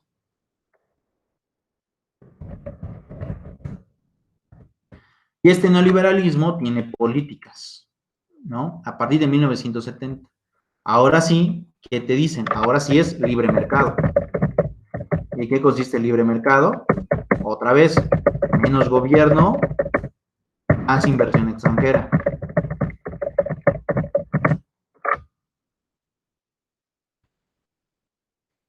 ¿Qué más generó esta política neoliberal o qué conlleva la política neoliberal? También la política neoliberal contrae lo siguiente: protección jurídica a la propiedad privada. El problema es que a partir de 1970, la mayoría de gente a nivel internacional empezaron a tener menos acceso a comprar vivienda. Es decir, si ustedes comparan lo que sus abuelos tenían o llegaron a tener, aún sin ser profesionistas, les puedo asegurar lo siguiente: sus abuelos, sin tener carreras profesionales, tenían 2, 3 o 4 casas, tenían como 10 hijos, y en el caso de los varones, hasta se aventaban a tener 2 o 3 familias con hijos también, y a todos los mantenían. ¿Cierto o falso? Sí, correcto. Así se llevaba la vida antes. Ok, ¿y qué pasó a partir de 1970? El poder tener vivienda ya no fue tan fácil. porque ahora los que tenían el poder adquisitivo ya no eran las personas, sino eran las inversiones extranjeras. Por eso es que ellos pidieron la protección jurídica de propiedad privada. Es como decir, pues ahora el que va a comprar, ¿no? El que va a comprar a gran escala propiedades no son ustedes, los ciudadanos de cada país, somos nosotros. Nosotros vamos a decidir qué es lo que vamos a tener que comprar y cómo lo vamos a comprar y por qué lo vamos a comprar y en dónde lo vamos a comprar. Entonces, el neoliberalismo también contra eso, la protección jurídica de la propiedad privada. Otra cosa, tiene que ver con esto, reformas fiscales. ¿Qué consiste la reforma fiscal del neoliberalismo? Que los gobiernos solo obtengan ingreso por el sistema tributario y por los empréstitos. ¿Qué son los empréstitos? Pues es deuda pública, deuda. Es decir, ellos implementaron las reformas fiscales, ¿para qué? Para que los gobiernos ya no tuvieran ingresos a través de sus empresas, sino que ahora el único ingreso que iban a tener era cobrando impuestos y pidiendo deuda pública. Y entonces ustedes se preguntarán, ¿y qué pasa con las empresas de los gobiernos? Ah, pues esta es otra política del neoliberalismo, privatizaciones.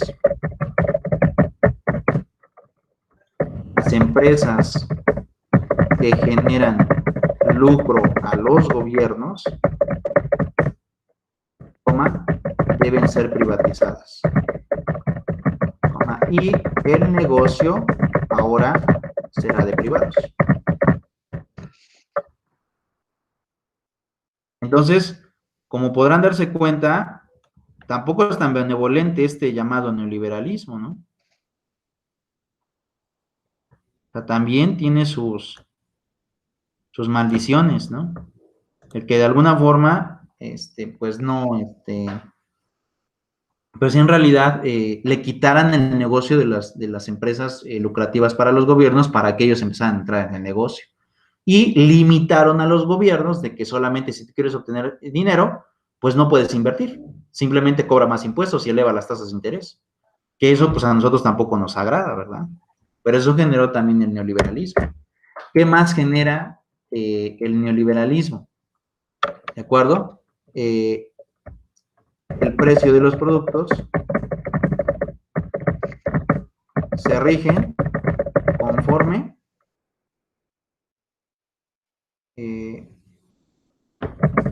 la ley de la oferta y demanda.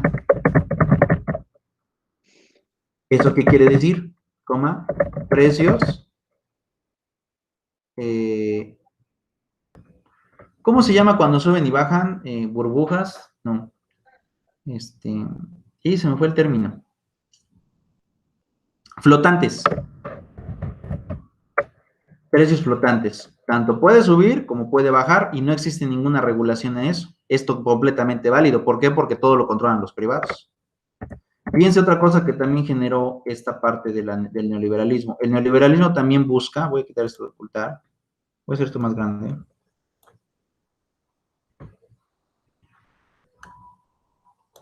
¿Qué genera también esta parte del neoliberalismo? Reformas educativas,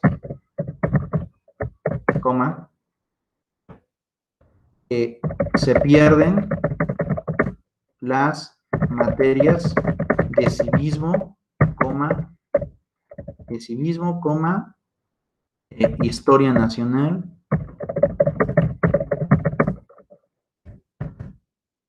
ética,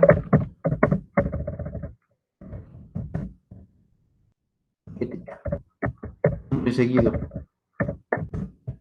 Se crea una historia a fin de modificar los hechos reales. Punto y aparte.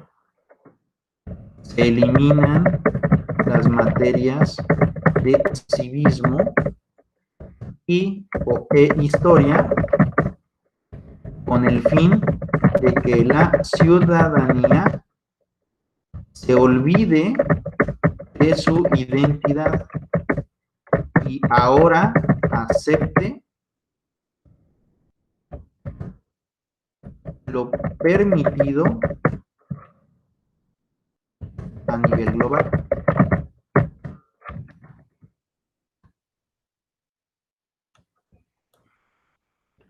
Que eso tampoco es muy benéfico para nosotros, ¿no? O sea, también la reforma educativa en el sistema neoliberal tenía un propósito. Por ejemplo, vean esta parte, les puedo asegurar que pasa lo mismo.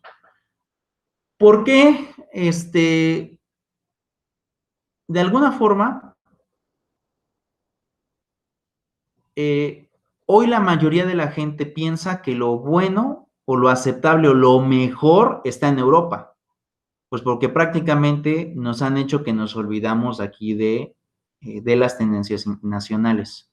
¿Por qué hoy aprendemos idiomas como el inglés, ahora el chino mandarín, y nos olvidamos del náhuatl? Porque precisamente eso ha generado la globalización. Pero algo muy importante, porque hoy la gente no es patriota, porque hoy la gente se olvida de la bandera, ya no se acuerda del himno nacional. Es más, muchos hasta dicen, si viene una guerra, yo me voy. ¿Por qué no están dispuestos a pelear por el territorio? Porque precisamente el neoliberalismo tuvo como tarea desaparecer las identidades nacionales. Entonces, esta parte ha generado muchos conflictos en la materia educativa. Por eso es que se desaparecieron materias en los libros de texto. Y pues bueno, algo como la ética, algo como la historia nacional, es poco valorado hoy en día, porque básicamente lo que hoy se les enseña con la política neoliberal es cómo generar dinero en base al intervencionismo global. Y eso es lo que ha generado esto. Es más, si ustedes se logran dar cuenta en la sociedad que hoy vivimos, se ha olvidado del valor del respeto. Se ha olvidado de valores importantísimos como la cuestión ética, ¿no? Hoy ya todo el mundo quiere robarse a todo el mundo, no tienen piedad hoy la gente por nadie, si te pasas con alguien, van y te ponen un tiro en la cabeza, o sea, esto ha generado la política neoliberal, ha transformado no solo la realidad económica, sino también la realidad social y política también.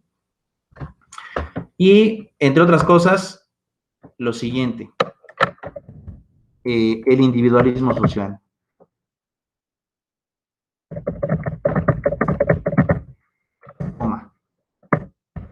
En el neoliberalismo es muy difícil tener ingresos, por lo tanto, el ciudadano se limita en reproducirse.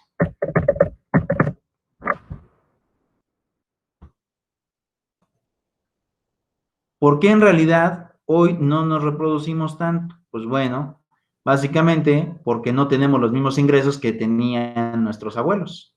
¿Y qué es lo que pasa? Pues te limitan. A lo mejor hay mucha gente que sí quiere tener hijos, hay otros que no. Pero los que no quieren tener hijos no es porque no lo deseen, sino simplemente es por un tema económico, porque dicen, no, ¿cómo lo voy a hacer para poder mantener a varios muchachos?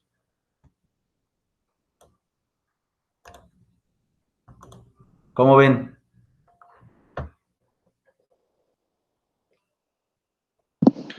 Sí, pues está cañón como el gobierno controla todo a través de un sistema, ¿no? Pero No, en el neoliberalismo no controlan el gobierno. En el neoliberalismo quien controla es la inversión extranjera. por eso, pero el gobierno es el que decide ir por el neoliberalismo o por el no intervencionismo, ¿no? Exacto. Sí. Y en esa parte, pues ahora uno entiende por qué vendieron Telmex, ¿no? Que Teléfonos de México ahora es de Grupo Slim, pero antes era de México. Uno entiende por qué Peña dijo, vamos a la reforma energética, ¿no? ¿Por qué? Porque esto ya venía desde el plan neoliberal. Todo esto se implementó. Pero ahora ya estamos en un sistema comunista, ¿no? ¿Cómo? Que ya estamos en un sistema en transición a comunismo ¿Hoy? con AMLO. No, yo creo que estás equivocado, Mario. Para entrar al comunismo hay que leer primero, fíjate, ahí te voy a dar libros.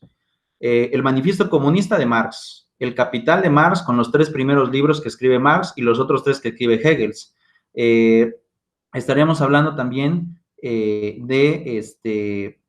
cómo se llama este cuate? Empieza con F su Fius, creo que sí es Fius, no me acuerdo de él. ¿Qué es lo que pasa en realidad con esos tres libros? El comunismo no es lo que está implementando Andrés Manuel. Es más, para ser sincero, Andrés Manuel es capitalista. El sistema comunista es completamente distinto, ¿eh? Completamente distinto. Y fíjate que eso, ahorita que comentas eso, es algo de lo que incluso yo como crítica me he reído mucho.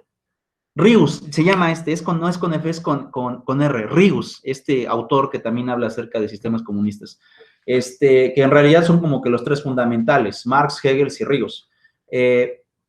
Cuando yo escucho, incluso la protesta que apenas vino en Puebla, y escucho que las protestantes dicen, es que estamos, por comunista Andrés Manuel, pues a mí me gustaría saber en base a qué libro fundan la teoría comunista de Andrés Manuel.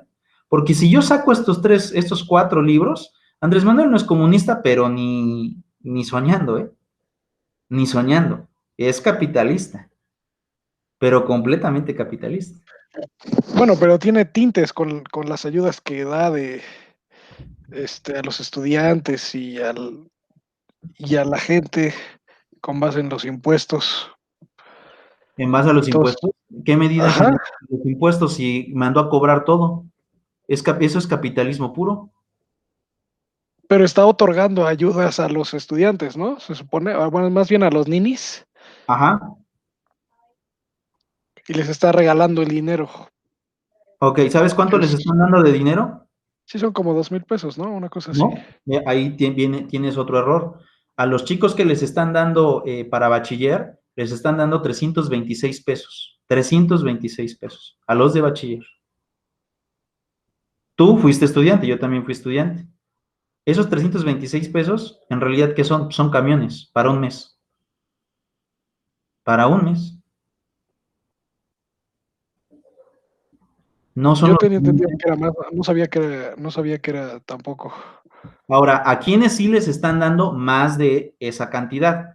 A los que entran en el llamado programa de principiantes, ¿no? Es decir, entras a trabajar a una empresa como principiante. ¿Y qué es lo que sucede?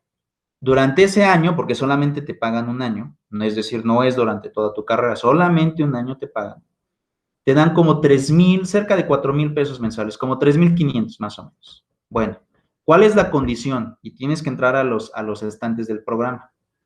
El programa te dice, en el caso de Andrés Manuel, que tienes que mantener un promedio mínimo de 9.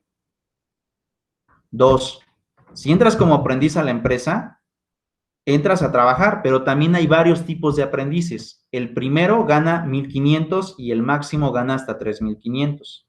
¿Cuál es el objeto?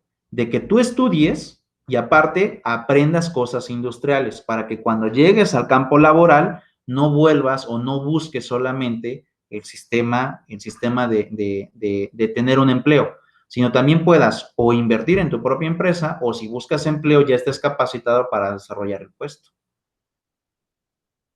Pero es completamente diferente. Y es más, ¿sabes quién apoya el sistema de dar dinero, Mario? Y lo acaba de decir, no tiene mucho, lo dio Felipe Calderón Hinojosa. Felipe Calderón Hinojosa acaba de presentar un libro, por cierto, lo mandé a pedir porque también me lo quiero leer, en donde explica las decisiones difíciles de su gobierno.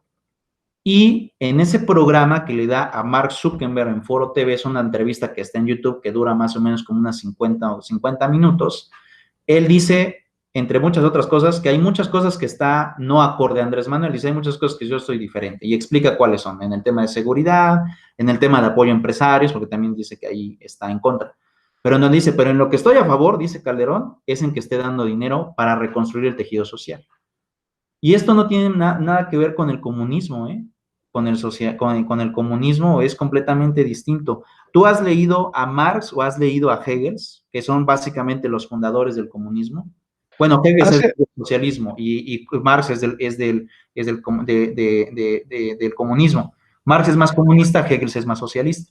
Pero digo, hace varios años leí un poco de Marx, pero no, vaya, fue en la prepa y realmente no tengo mucho recuerdo. no tienes entonces ese estudio. No, ¿A Ríos lo conoces? no, tampoco. Ok, bueno, en esa parte, por eso te explico, te doy los autores para que los vayas a buscar. En esa situación no es comunismo lo que genera Andrés Manuel, es capitalismo. Y eso fíjate que en esa parte es lo que se ha como transgiversado. Y aquí también seré sincero. Recuerda que cuando hay embates políticos, hay de todo. Cubetazos avientan con todo. Se avientan con la cuchara, se ofenden a no sé cuántas cosas, de todo. Pero aquí lo importante es que uno estudie para poder descifrar en ese cúmulo de pensamientos qué cosas sí es verdad y qué cosas no es verdad. Y en esta parte, bueno, en eso te comento, Andrés Manuel no es comunista, pero ni tintes de comunista tienen, ¿eh? Es más, he estado escuchando también incluso este fin de semana que protestaron en contra de él, que según pertenece él al Foro de Sao Paulo en Brasil, que ese es un foro que se crea a partir de los años 90 después de la caída de la Unión Soviética. Y tampoco tiene esos tintes, ¿eh? O sea, también yo he estado leyendo cómo es que ahora acusan a esta parte de Andrés Manuel de que es que pertenece al Foro de Sao Paulo y la política del Foro de Sao Paulo. Y no es cierto, ¿eh? Ya cuando estudias el Foro de Sao Paulo dices, pues ¿de dónde sacan eso? En realidad me queda claro que simplemente están hablando por hablar porque no es lo que están diciendo. Ahora, ¿que Andrés Manuel tiene errores? Sí, sí tiene errores. Y muchísimos, porque ahí también podríamos sacar una larga lista de errores que también ha tenido. Pero de ahí a decir decir que es comunista, ahí sí ya, ahí sí difiero completo porque no es nada parecido a lo que establece Marx, ni a lo que establece Hegel, ni a lo que establece Ríos. Es un sistema completamente diferente. Pero bueno, vuelvo a repetir, ustedes como futuros licenciados, recuerden que lo que hay que hacer es estudiar. Si yo quiero saber que algo es verdadero o falso, tengo que estudiar. Y una vez que lo estudie, entonces ya puedo decir esto sí es verdadero o esto es falso. Porque en el mundo que estamos teniendo, pues lo primero que nos damos cuenta es que hay muchas ideas falsas. Como te digo, o sea, Andrés Manuel, pues no es comunista. ¿Que tiene errores? Sí, muchísimos. Y en eso nos podíamos tardar aquí hasta yo creo que unas 4 o 5 horas de todos los errores que ha cometido, porque ha cometido un chorro de errores también. Pero de ahí a decir que es comunista, ahí sí digo, no, pues eso no tiene nada que ver con lo que establece Marx ni con lo que establece Hegel, ¿sí?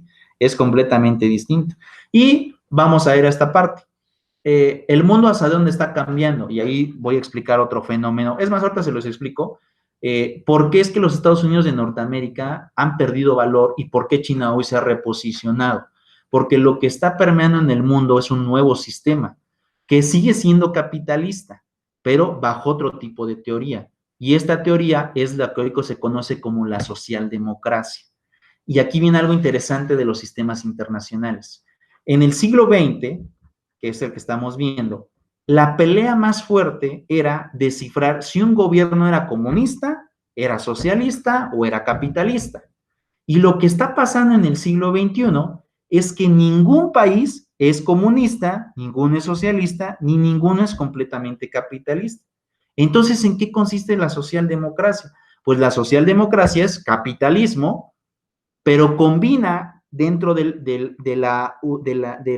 la materialización a los tres sistemas. Engloba al capitalismo, distribuye la riqueza a través del socialismo y el comunismo se queda fuera allí. Por eso es que se llama socialdemocracia. ¿Y en qué consiste en términos prácticos la socialdemocracia? ¿Van a eliminar a las clases de personas? No van a eliminarse. Van a seguir existiendo ricos, medianos y pobres. Entonces, ¿qué cambio tiene la socialdemocracia? Pues que los pobres se reduzcan y lo que se aumente sea la clase media. Las clases ricas van a seguir siendo las mismas. En eso consiste la socialdemocracia y para eso va el mundo actual. China actualmente no es comunista, a pesar de que el partido en el poder sea el partido comunista, no pugnan por el comunismo. Ellos son sociales demócratas bajo el sistema capitalista. ¿Qué es lo que está generando Rusia? Rusia también es socialdemócrata bajo el sistema capitalista, porque ellos ya la Unión Soviética, por ejemplo, ahí si nos vamos a la historia, la Unión Soviética sí era comunista, pero la Unión Soviética, recuerda que se disolvió en 1991 porque prácticamente tronó en sistemas financieros. Actualmente Rusia es una socialdemocracia que va a aumentar, que está aumentando la clase media, pero destruyó, o mejor dicho, destruyó el comunismo y ahora implementó el capitalismo dentro de su política. Y esos son de los grandes cambios que ha tenido la globalización, que en estos momentos, incluso, seré sincero, cuando hablamos de que es que este país es comunista y ese país es capitalista o ese país es socialista, estamos hablando del siglo XX, porque en el siglo XX esa era la pelea entre los sistemas económicos, pero en el siglo XXI ya no existe esta división. En el siglo XXI ya prácticamente los sistemas se combinaron. Ahora tenemos combinación de sistema socialista con sistema capitalista. Y eso es lo que ha cambiado en el paradigma a nivel global, que los sistemas han cambiado, se han transformado para formar estas sociales democracias bajo el sistema económico capitalista. Escuchamos, y bueno, yo cuando a veces escucho a personas que dicen, es que este es comunista, o este es izquierda, o este es derecha, en realidad es estar hablando de lo que pasó en el siglo XX, pero el siglo XXI ya evolucionó y sigue evolucionando, y hoy tenemos esta combinación de sistemas que van a estar permeando a nivel internacional, y eso es lo que de alguna forma ha ido cambiando. Por eso es que les hice esta tabla del siglo XVIII, del siglo XIX, del siglo XX, y les explico la realidad del siglo XX, porque en realidad el siglo XX es muy complejo. Y el siglo XXI también ha cambiado, ya también cambió bajo estos sistemas o esqueletos que tenemos aquí, porque ya no se sigue llevando la misma política del siglo XX. Hoy los sistemas, tanto el socialismo como el capitalismo, se combinaron y formaron lo que hoy se conoce como las sociales democracias. Y para eso va el mundo, ¿eh? Para ahí va lo que es China, lo que es Rusia y lo que actualmente es la India. La India está empujando muy fuerte a China, está golpeando a China, pero también va por la socialdemocracia. Es decir, no van a eliminar a los pobres ni van a eliminar a los ricos. Lo que quieren simplemente es disminuir pobres y aumentar a la clase media. ¿Y qué es lo que pasa? Vamos al sistema económico. Cuando tú aumentas a la clase media, también aumentas el consumo. Es decir, no eres rico, pero tienes capacidad de compra. Y por lo tanto, al tener capacidad de compra, a tu escala puedes enajenar. ¿Y qué pasa con el rico, que es el propietario de la industria? Pues ese permite o puede seguir produciendo para que tu clase mediera sigas consumiendo.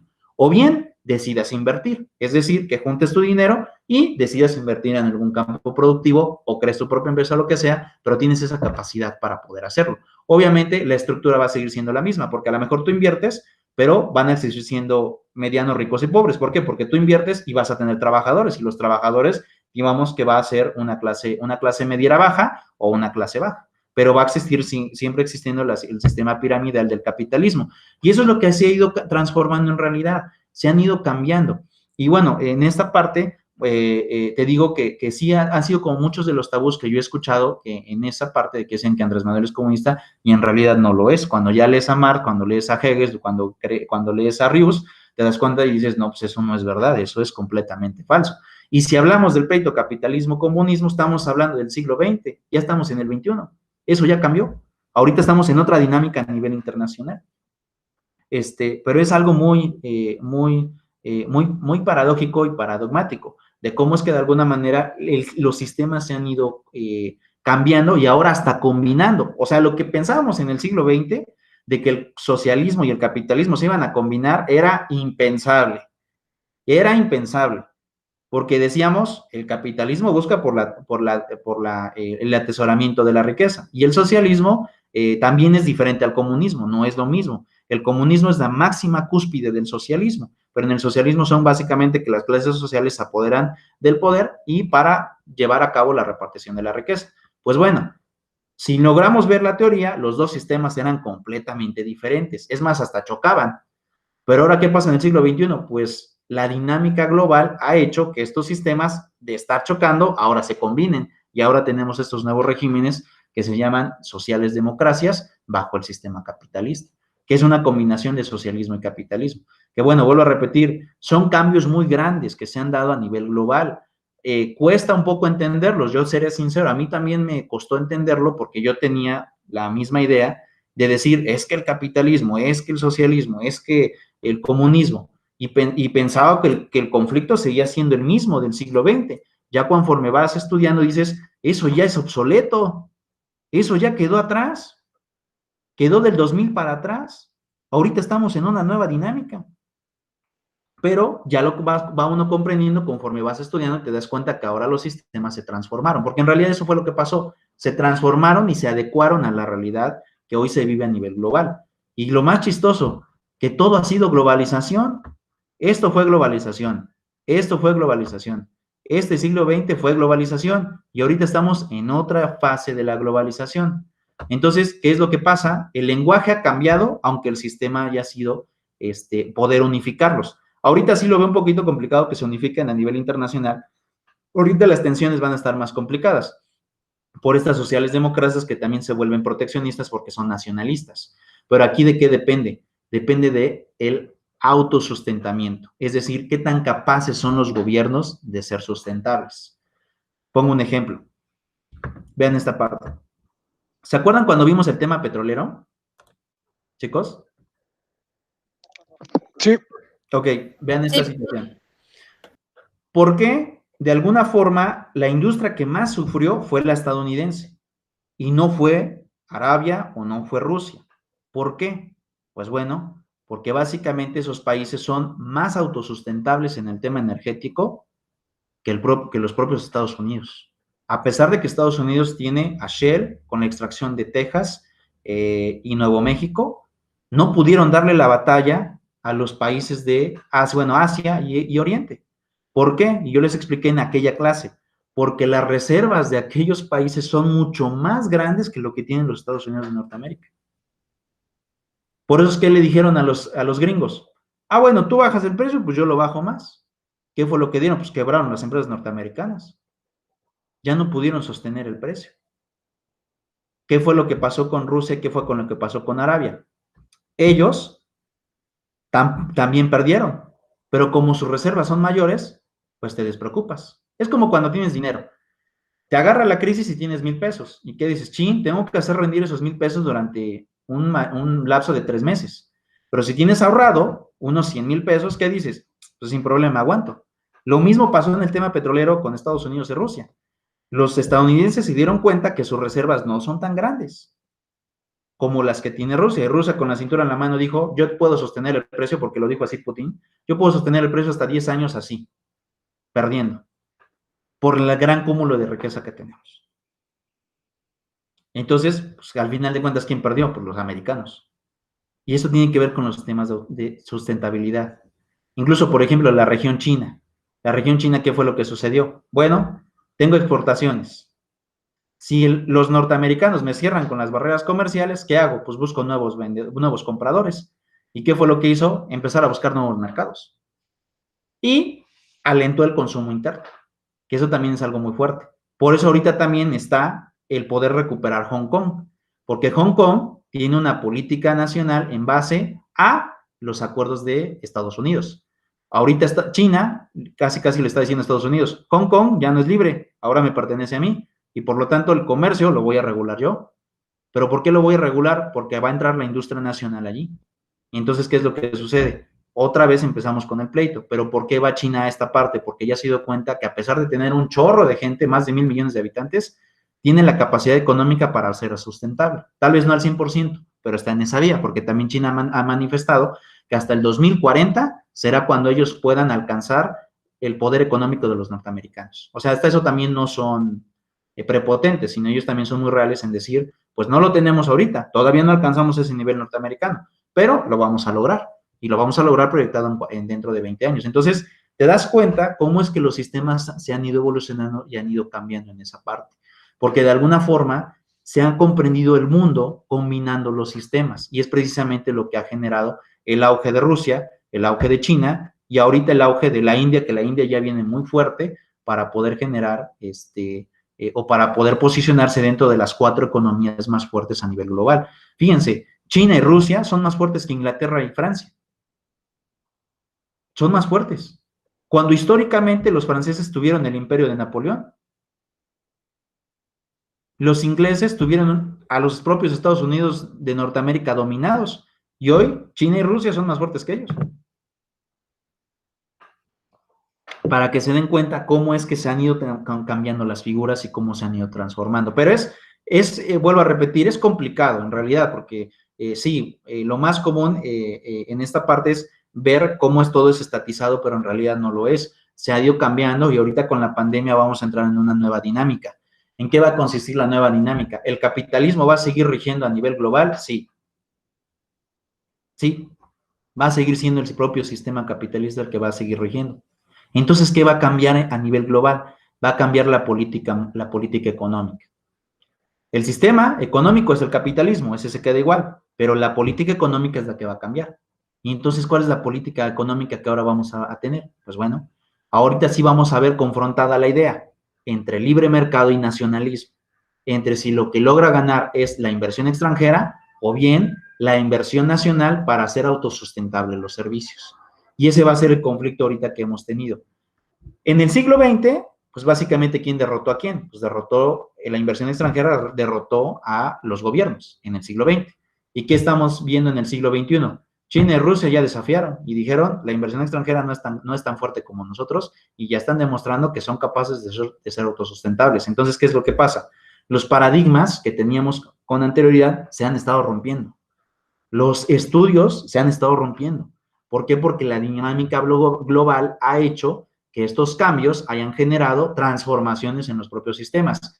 Que lo que antes pensábamos que era impensable, incluso hasta inaudito o absurdo, hoy se esté convirtiendo en una realidad. A ese grado hemos llegado en lo que vamos de los primeros 20 años del siglo XXI, porque la realidad ha ido cambiando y transformándose de manera muy fuerte. ¿Cómo ven? Está interesante, profe. Todo eso ha cambiado, ¿eh? Y fíjense que tiende a cambiar más.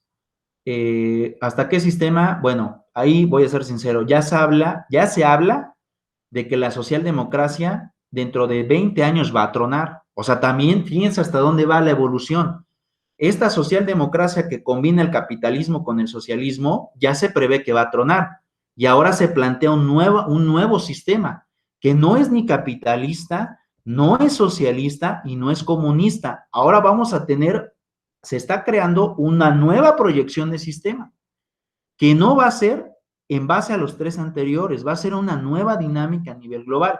De eso les voy a platicar si quieren en la próxima clase, que sé que es examen, pero si quieren les platico un poco más por la primera hora, para que ustedes pues también vayamos actualizados en base a ese tema y en base a esa teoría, de cómo es que viene la evolución dentro de 20, 30 años, que ya se prevé que esta socialdemocracia va a tronar y ahora se implementa otro nuevo modelo y ese nuevo modelo nada tiene que ver con el capitalismo, con el socialismo y con el comunismo. Se está generando una nueva teoría para poder generar un sistema económico a nivel internacional, a nivel nacional. Entonces, ¿qué es lo que sucede? Hay que estar leyendo constantemente. ¿Por qué?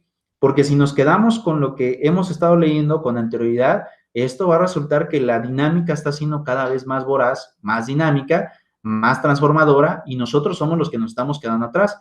Entonces, por eso es que en las clases siempre les digo, ha cambiado, o sea, no es siempre lo mismo. En el siglo XX sí, ese era el pleito, pero ahorita ya no es ese pleito, ahorita ya cambió y ahorita básicamente es globalización contra nacionalismo. Ese es el nuevo discurso del golpeteo dentro de la socialdemocracia.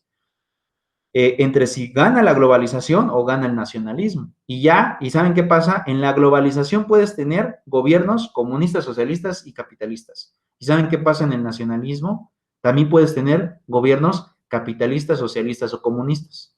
Entonces, ¿qué es lo que sucede? Pues estas teorías se han transformado y ahora el pleito es nacionalismo contra globalización, pero las dos pueden tener los tres sistemas dentro de sus propias implementaciones. Entonces, la dinámica hoy en día es muy compleja y muy cambiante. Y les vuelvo a repetir, nunca pensamos que China llegara a ganar o a desafiar a los Estados Unidos de Norteamérica. Es más, en el siglo XX, nadie pensaba que alguien podía llegar a ser más que los Estados Unidos de Norteamérica. Bueno, ni siquiera alguien tenía pensado que alguien los podía igualar. Eso era impensable. Es más, hasta yo recuerdo que cuando iba en la secundaria, cuando algún compañero, porque sí me llegó a tener un compañero que era muy listo, por cierto, hoy trabaja en relaciones exteriores, muy listo mi compañero, no me acuerdo qué área tiene, muy capaz el muchacho. Recuerdo que él en una ocasión pensó, sobre todo cuando vino lo del ataque a las Torres Gemelas, él dijo, ¿habrá algún momento donde algún país sea más fuerte que los Estados Unidos? Y yo recuerdo que mi maestra, en aquel momento de historia, era lo que estábamos viendo, historia universal, le dijo a mi compañero, no, ¿cómo crees? Eso nunca va a pasar, ¿no? Los Estados Unidos son lo mejor, son los más ricos del mundo. Y, pues bueno, 20 años después resulta que los chinos y los rusos ya lo están desafiando. 20 años después. Y sobre todo, a lo mejor en materia económica no lo han superado, pero en donde sí ya lo superaron en el tema armamentista. Rusia hoy en día es más fuerte en armamento que los propios Estados Unidos de Norteamérica. Si nosotros estableciéramos la actualidad hace 20 años, cuando yo les digo que iba en la secundaria, pues obviamente, como le dijo a mi maestra, a mi compañero, estás mal, no, nunca va a pasar eso. Pero 20 años después nos damos cuenta que sí pasó. Hoy los rusos tienen un poderío armamentista más grande que los norteamericanos. Por eso también viene la tensión entre esos dos países de cuidado, no me saques de quicio, porque a lo mejor tú, Estados Unidos, tienes bases militares en todo el mundo, pero yo tengo misiles que a partir de mi nación pueden llegar a tu país sin que sean detectados por tus radares, ¿no? Entonces, para que nos demos cuenta de cómo el mundo ha ido cambiando y que lo impensable se volvió realidad. Digo, hasta yo era partidario de eso. Dije, no, pues incluso con las Torres Gemelas, dije, pues ¿quién va a derrotar a los americanos? Pues nadie. Pues era otra realidad en el año 2001. Hoy, 2020, digo, aguas, porque los rusos tienen poderío para pelear. Y miren que después de la Segunda Guerra Mundial, aquellos traen pleito de por sí ya históricamente entre estos dos países.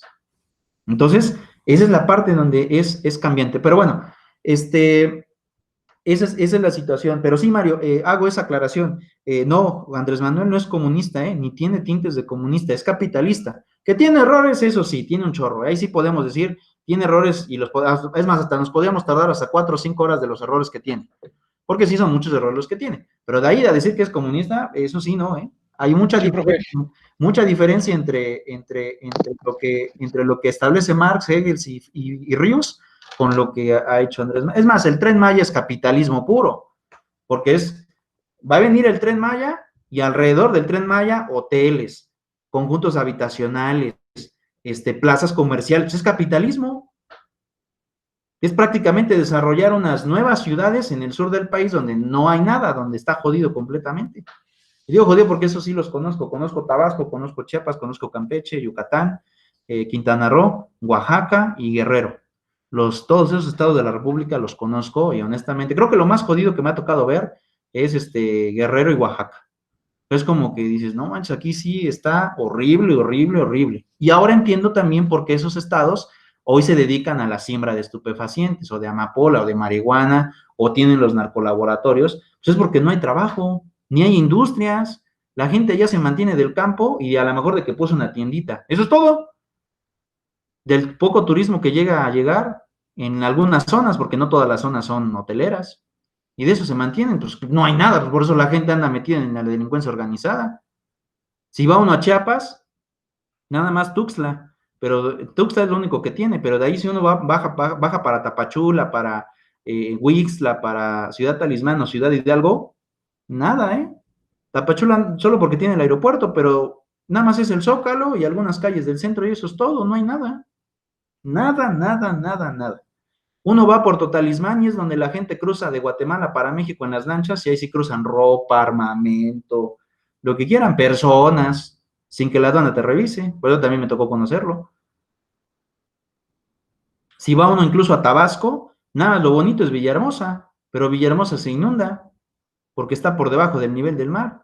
Va uno a los municipios y está jodido también. La gente se dedica a estar en el calor, como el veracruzano, en las zonas que están cercanas a Tabasco, porque Veracruz también tiene como dos realidades. La parte que está del puerto hacia Tabasco, que son los municipios más pobres, y la parte que viene de los municipios hacia arriba, que es Poza Rica, Tuxpan y todo eso que va cerca de Tamaulipas, ahí ya cambia, ya la realidad es otra. Pero en realidad de lo que es Coatzacoalcos, los Tuxtlas y hacia abajo, pues está feo, no hay nada. Más que ver puro plátano y naranja sembrada, es lo único que hay. Pero no hay nada de empleo ni nada. Entonces, por eso es como de no. Y por eso digo, bueno, el Tren Maya es capitalismo puro. O sea, después del tren vienen las plazas comerciales, vienen los conjuntos habitacionales, porque eso es lo que se va a generar. Seguramente también mucho turismo y también seguramente industrias. ¿Es una destrucción de la naturaleza? Sí. Sí, es una destrucción completa de la naturaleza. Pero el capitalismo, curiosamente, nunca protegió la naturaleza. Esa es una realidad también. El capitalismo nunca protegió la naturaleza. ¿Se acuerdan de la extracción del fracking con el petróleo? ¿Qué fue lo que sucedió? Pues eso es capitalismo puro. ¿Contaminaron los mantos acuíferos? Sí. ¿Cuidaron la naturaleza? No. ¿Hay derrames ecológicos? También. En el mar, muchos. ¿La industria capitalista genera mezclilla, genera telas? Sí. ¿Contaminan los colorantes de la ropa los ecosistemas? Demasiado. ¿Los pararon? No. Entonces, es capitalismo puro. El capitalismo nunca va a proteger al tema ecológico. En el discurso lo dicen, ¿no? Que hay que proteger la ecología. En la realidad es que no lo protegen. Todas las industrias contaminan y contaminan un chorro. Pero es capitalismo puro. Eso de Tren Maya es capitalismo puro. Puro capitalismo. Y de ahí, bueno, vuelvo a repetir, va a venir más proyectos ahí para generar detonación en la industria allá. Pero bueno, si uno va a esos estados, es muy bonita la naturaleza, pero la gente está pobre. Por eso la gente allá, ¿qué hace? Nada más se dedica a trabajar de lo que puede, a estar alcoholizado y a estar afuera de sus casas, en sus hamacas, para que les pegue el calor. Pues no hay nada, ¿eh?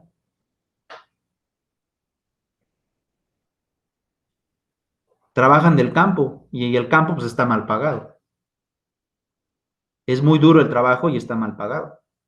Por eso que dicen, pues mejor de plantar jitomate, pues mejor siembro mota o siembro amapola, que es la goma de opio para la heroína, y de ahí me gano otra lana. Pues uno comprende por qué le entran a ese negocio, pues porque no venden con lo que legalmente pueden hacer, ¿no? Pero es una situación muy compleja. ¿Ustedes conocen esos estados de la República? No, profe. ¿No? ¿Tú, Victoria? Sí, ¿Qué estados conoces?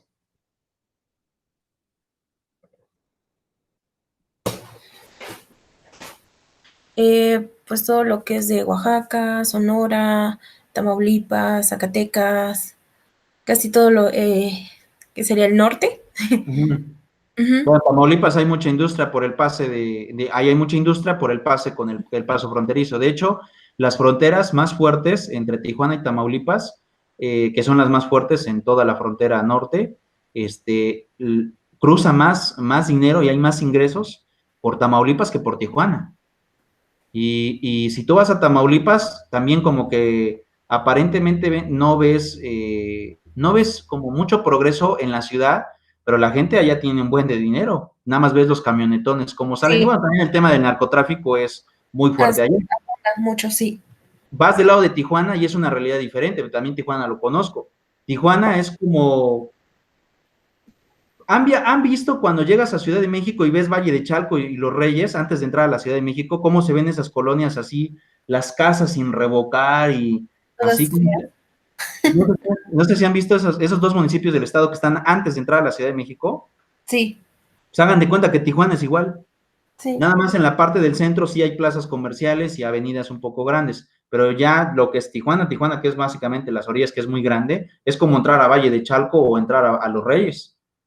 Y tú dices, aquí hay dinero, pues sí hay un chorro de dinero, pues es todo el cruce fronterizo con Tijuana. Y bueno, también el tráfico de personas en Tijuana es muy alto, como también en Tamaulipas. Bueno, si tú conoces Tamaulipas, Victoria, no me dejarás mentir, el tráfico, la prostitución y todo eso también es algo que permea allá, Sí, así es. muchísimo. Entonces, cuando ves eso, bueno, dices, bueno, al menos en el norte del país, bueno, también Ciudad Juárez lo conozco, también está feón. Ay, está horrible Ciudad Juárez, sí. También Ciudad Juárez está feo, a pesar de que es plazo fronterizo también, pero hay dinero, o sea, hay dinero circulante allá. Pero ¿qué es lo que pasa? Ves esa realidad de los estados del norte y vas al sur, bueno, dices que conoces Oaxaca, y dices, Sí. no manches, aquí no hay nada, nada, nada, nada. No. Es más, en Oaxaca lo bonito es nada más el tema del Zócalo y el centro de Oaxaca. Y de ahí Así. para afuera no hay nada. Ujú. De zonas hoteleras, Huatulco, y de ahí fuera no hay nada. Pues sí. Sí, de Vas a hecho, la Huatulco es lo más atractivo de ahí, como dice usted, el Zócalo de Oaxaca, el mercadito y hasta ahí, pero de ahí no hay más. Es muy diferente Puebla, porque Puebla, incluso la Ciudad de México, es como que lo más frecuente que podemos conocer. Puebla, pues en realidad es una zona que al menos ya no solo el centro, sino también algunas zonas de la periferia ya son bonitas, ¿no? Como no sé, El Mirador, La Paz, ¿no? Que hoy en día son colonias que ya se pueden considerar centro, porque hoy Puebla, pues, es grande. Pero antes eso era como que la periferia. Y Puebla, en realidad, pues aquí tenemos un chorro ya de plazas comerciales y a lo mejor dices, bueno, voy a Galerías, voy a Angelópolis, voy a Sonata, voy a Parque Puebla y dices, pues hay progreso. Pero este tipo de realidad que nosotros vivimos no la viven los estados del sur. Allá sí está jodido, jodido, jodido, jodido. O sea, lo que a lo mejor aquí dices, me voy a un antro, que es en realidad un lujo, me voy a un antro, dices, y ves el antro bonito, y dices, oye, pues es ¿por qué? Porque hay progreso. Vas al estado del sur y son cantinas. Sí, todas las calles. O sea, es otra realidad, es otro México que está olvidado, no hay crecimiento en el sur. Y hasta eso, vamos al déficit financiero. Nosotros en el centro del país, lo que es Puebla, Tlaxcala, Hidalgo, Morelos, bueno, Ciudad de México se cuece aparte, la parte de Veracruz, todos estos estados del centro, Michoacán, que también es centro, Estado de México, nosotros dependemos de lo que viene del norte. O sea, si pensamos que nosotros también estamos bien, también es una idea errónea, porque nosotros ingresamos de gastos a la federación 50 pesos y la federación nos regresa 70. O sea, nos dan más de lo que logramos darle, en realidad. ¿Qué pasa con los estados del norte? Los estados del norte dan 100 pesos y les regresan 60. Por eso es que los del norte están peleados con los del centro. Y ellos dicen, es que nosotros podemos ser sin ningún problema un país independiente, porque su nivel de producción allá es muy alta. Y ellos piensan que nos mantienen a nosotros. Y sí nos mantienen, no de manera como ellos lo piensan, pero sí hay dinero que de allá viene para el centro del país y nosotros también gozamos de esa derrama económica que en el norte se está dando. Pero ¿qué pasa con los estados del sur? Ellos sí, de plano, están mal, mal, mal, mal, pero mal. Y luego, bueno, les digo, ya cuando te toca viajar, te das cuenta que no es la misma realidad. Es más, tan solo, tú ves las comodidades que hay en Puebla y vas a Tlaxcala y es completamente diferente. O sea, lo que aquí a nosotros desde hace años, incluso con el tema de la burla con las escaleras eléctricas, para nosotros es muy cotidiano ir a una plaza y ves unas escaleras eléctricas. En Tlaxcala apenas una sola plaza las tiene. O sea, es una realidad completamente diferente. Tlaxcala también hay dinero circulante, pero también circula ya el dinero. ¿Por qué? ¿Porque haya producción? No, circula por el tema del comercio, de la trata de personas y del narcotráfico, porque aunque no se quiera ver, Tlaxcala, como es un estado que todavía se rige bajo pueblitos, hay muchas bodegas de narcotráfico allá. Así Eso es lo que da allá dinero, pero no porque en realidad generen mucho progreso. ¿El campo en Tlaxcala es bueno? Sí. ¿La ganadería es buena? Sí. Porque también son ganaderos y son agricultores, pero no es todo el estado, simplemente es la región de Alzayanca y Huamantla, es lo único. De ahí los demás municipios de Tlaxcala también están pobres. Lo que más le pegan es al comercio, pero no logran producir lo que logran consumir o lo que les logran dar. Y es una realidad completamente distinta. En Puebla, pues es igual, es distinto, pero al menos en Puebla tenemos una realidad mejor que lo que vive Tlaxcala. Es mucho mejor la realidad que tenemos en Puebla que lo que hay en Tlaxcala. Menor con la Ciudad de México, ¿no? Ya uno cuando va a la Ciudad de México dices, aquí es el monstruo, ¿no? Aquí sí hay de todo, en exceso y lo demás. Pero nosotros como Puebla no estamos tan mal como otros estados que sí de plano dices, no manches, aquí sí de plano no hay nada. En Guerrero me toca, en Guerrero conozco Chilapa, conozco Zihuatanejo, conozco el puerto de Acapulco, y bonito nada más está Acapulco, porque Zihuatanejo y lo que es Chilapa, híjole, da miedo hasta salir a la calle de tanto delincuente que hay. Pero en fin, son realidades. Pero bueno, ¿les parece que nos veamos la próxima semana? Les dejo tarea, chicos, y hasta aquí dejo la sesión, ¿está bien? Sí, profe. Sí, profe. Listo, pues cuídense mucho, les mando un abrazo y nos vemos la próxima semana. Estudien porque viene el examen, ¿eh? Sí, gracias. Listo. ¿No me va a dar un adelanto de qué viene? Pues de lo que hemos visto, de los documentos que han hecho como tarea, de las clases que hemos tratado, de eso viene. ¿Sale? Oh, va que va, profe. Órale, pues cuídense mucho, nos vemos. Bye, profe. Gracias. Listo.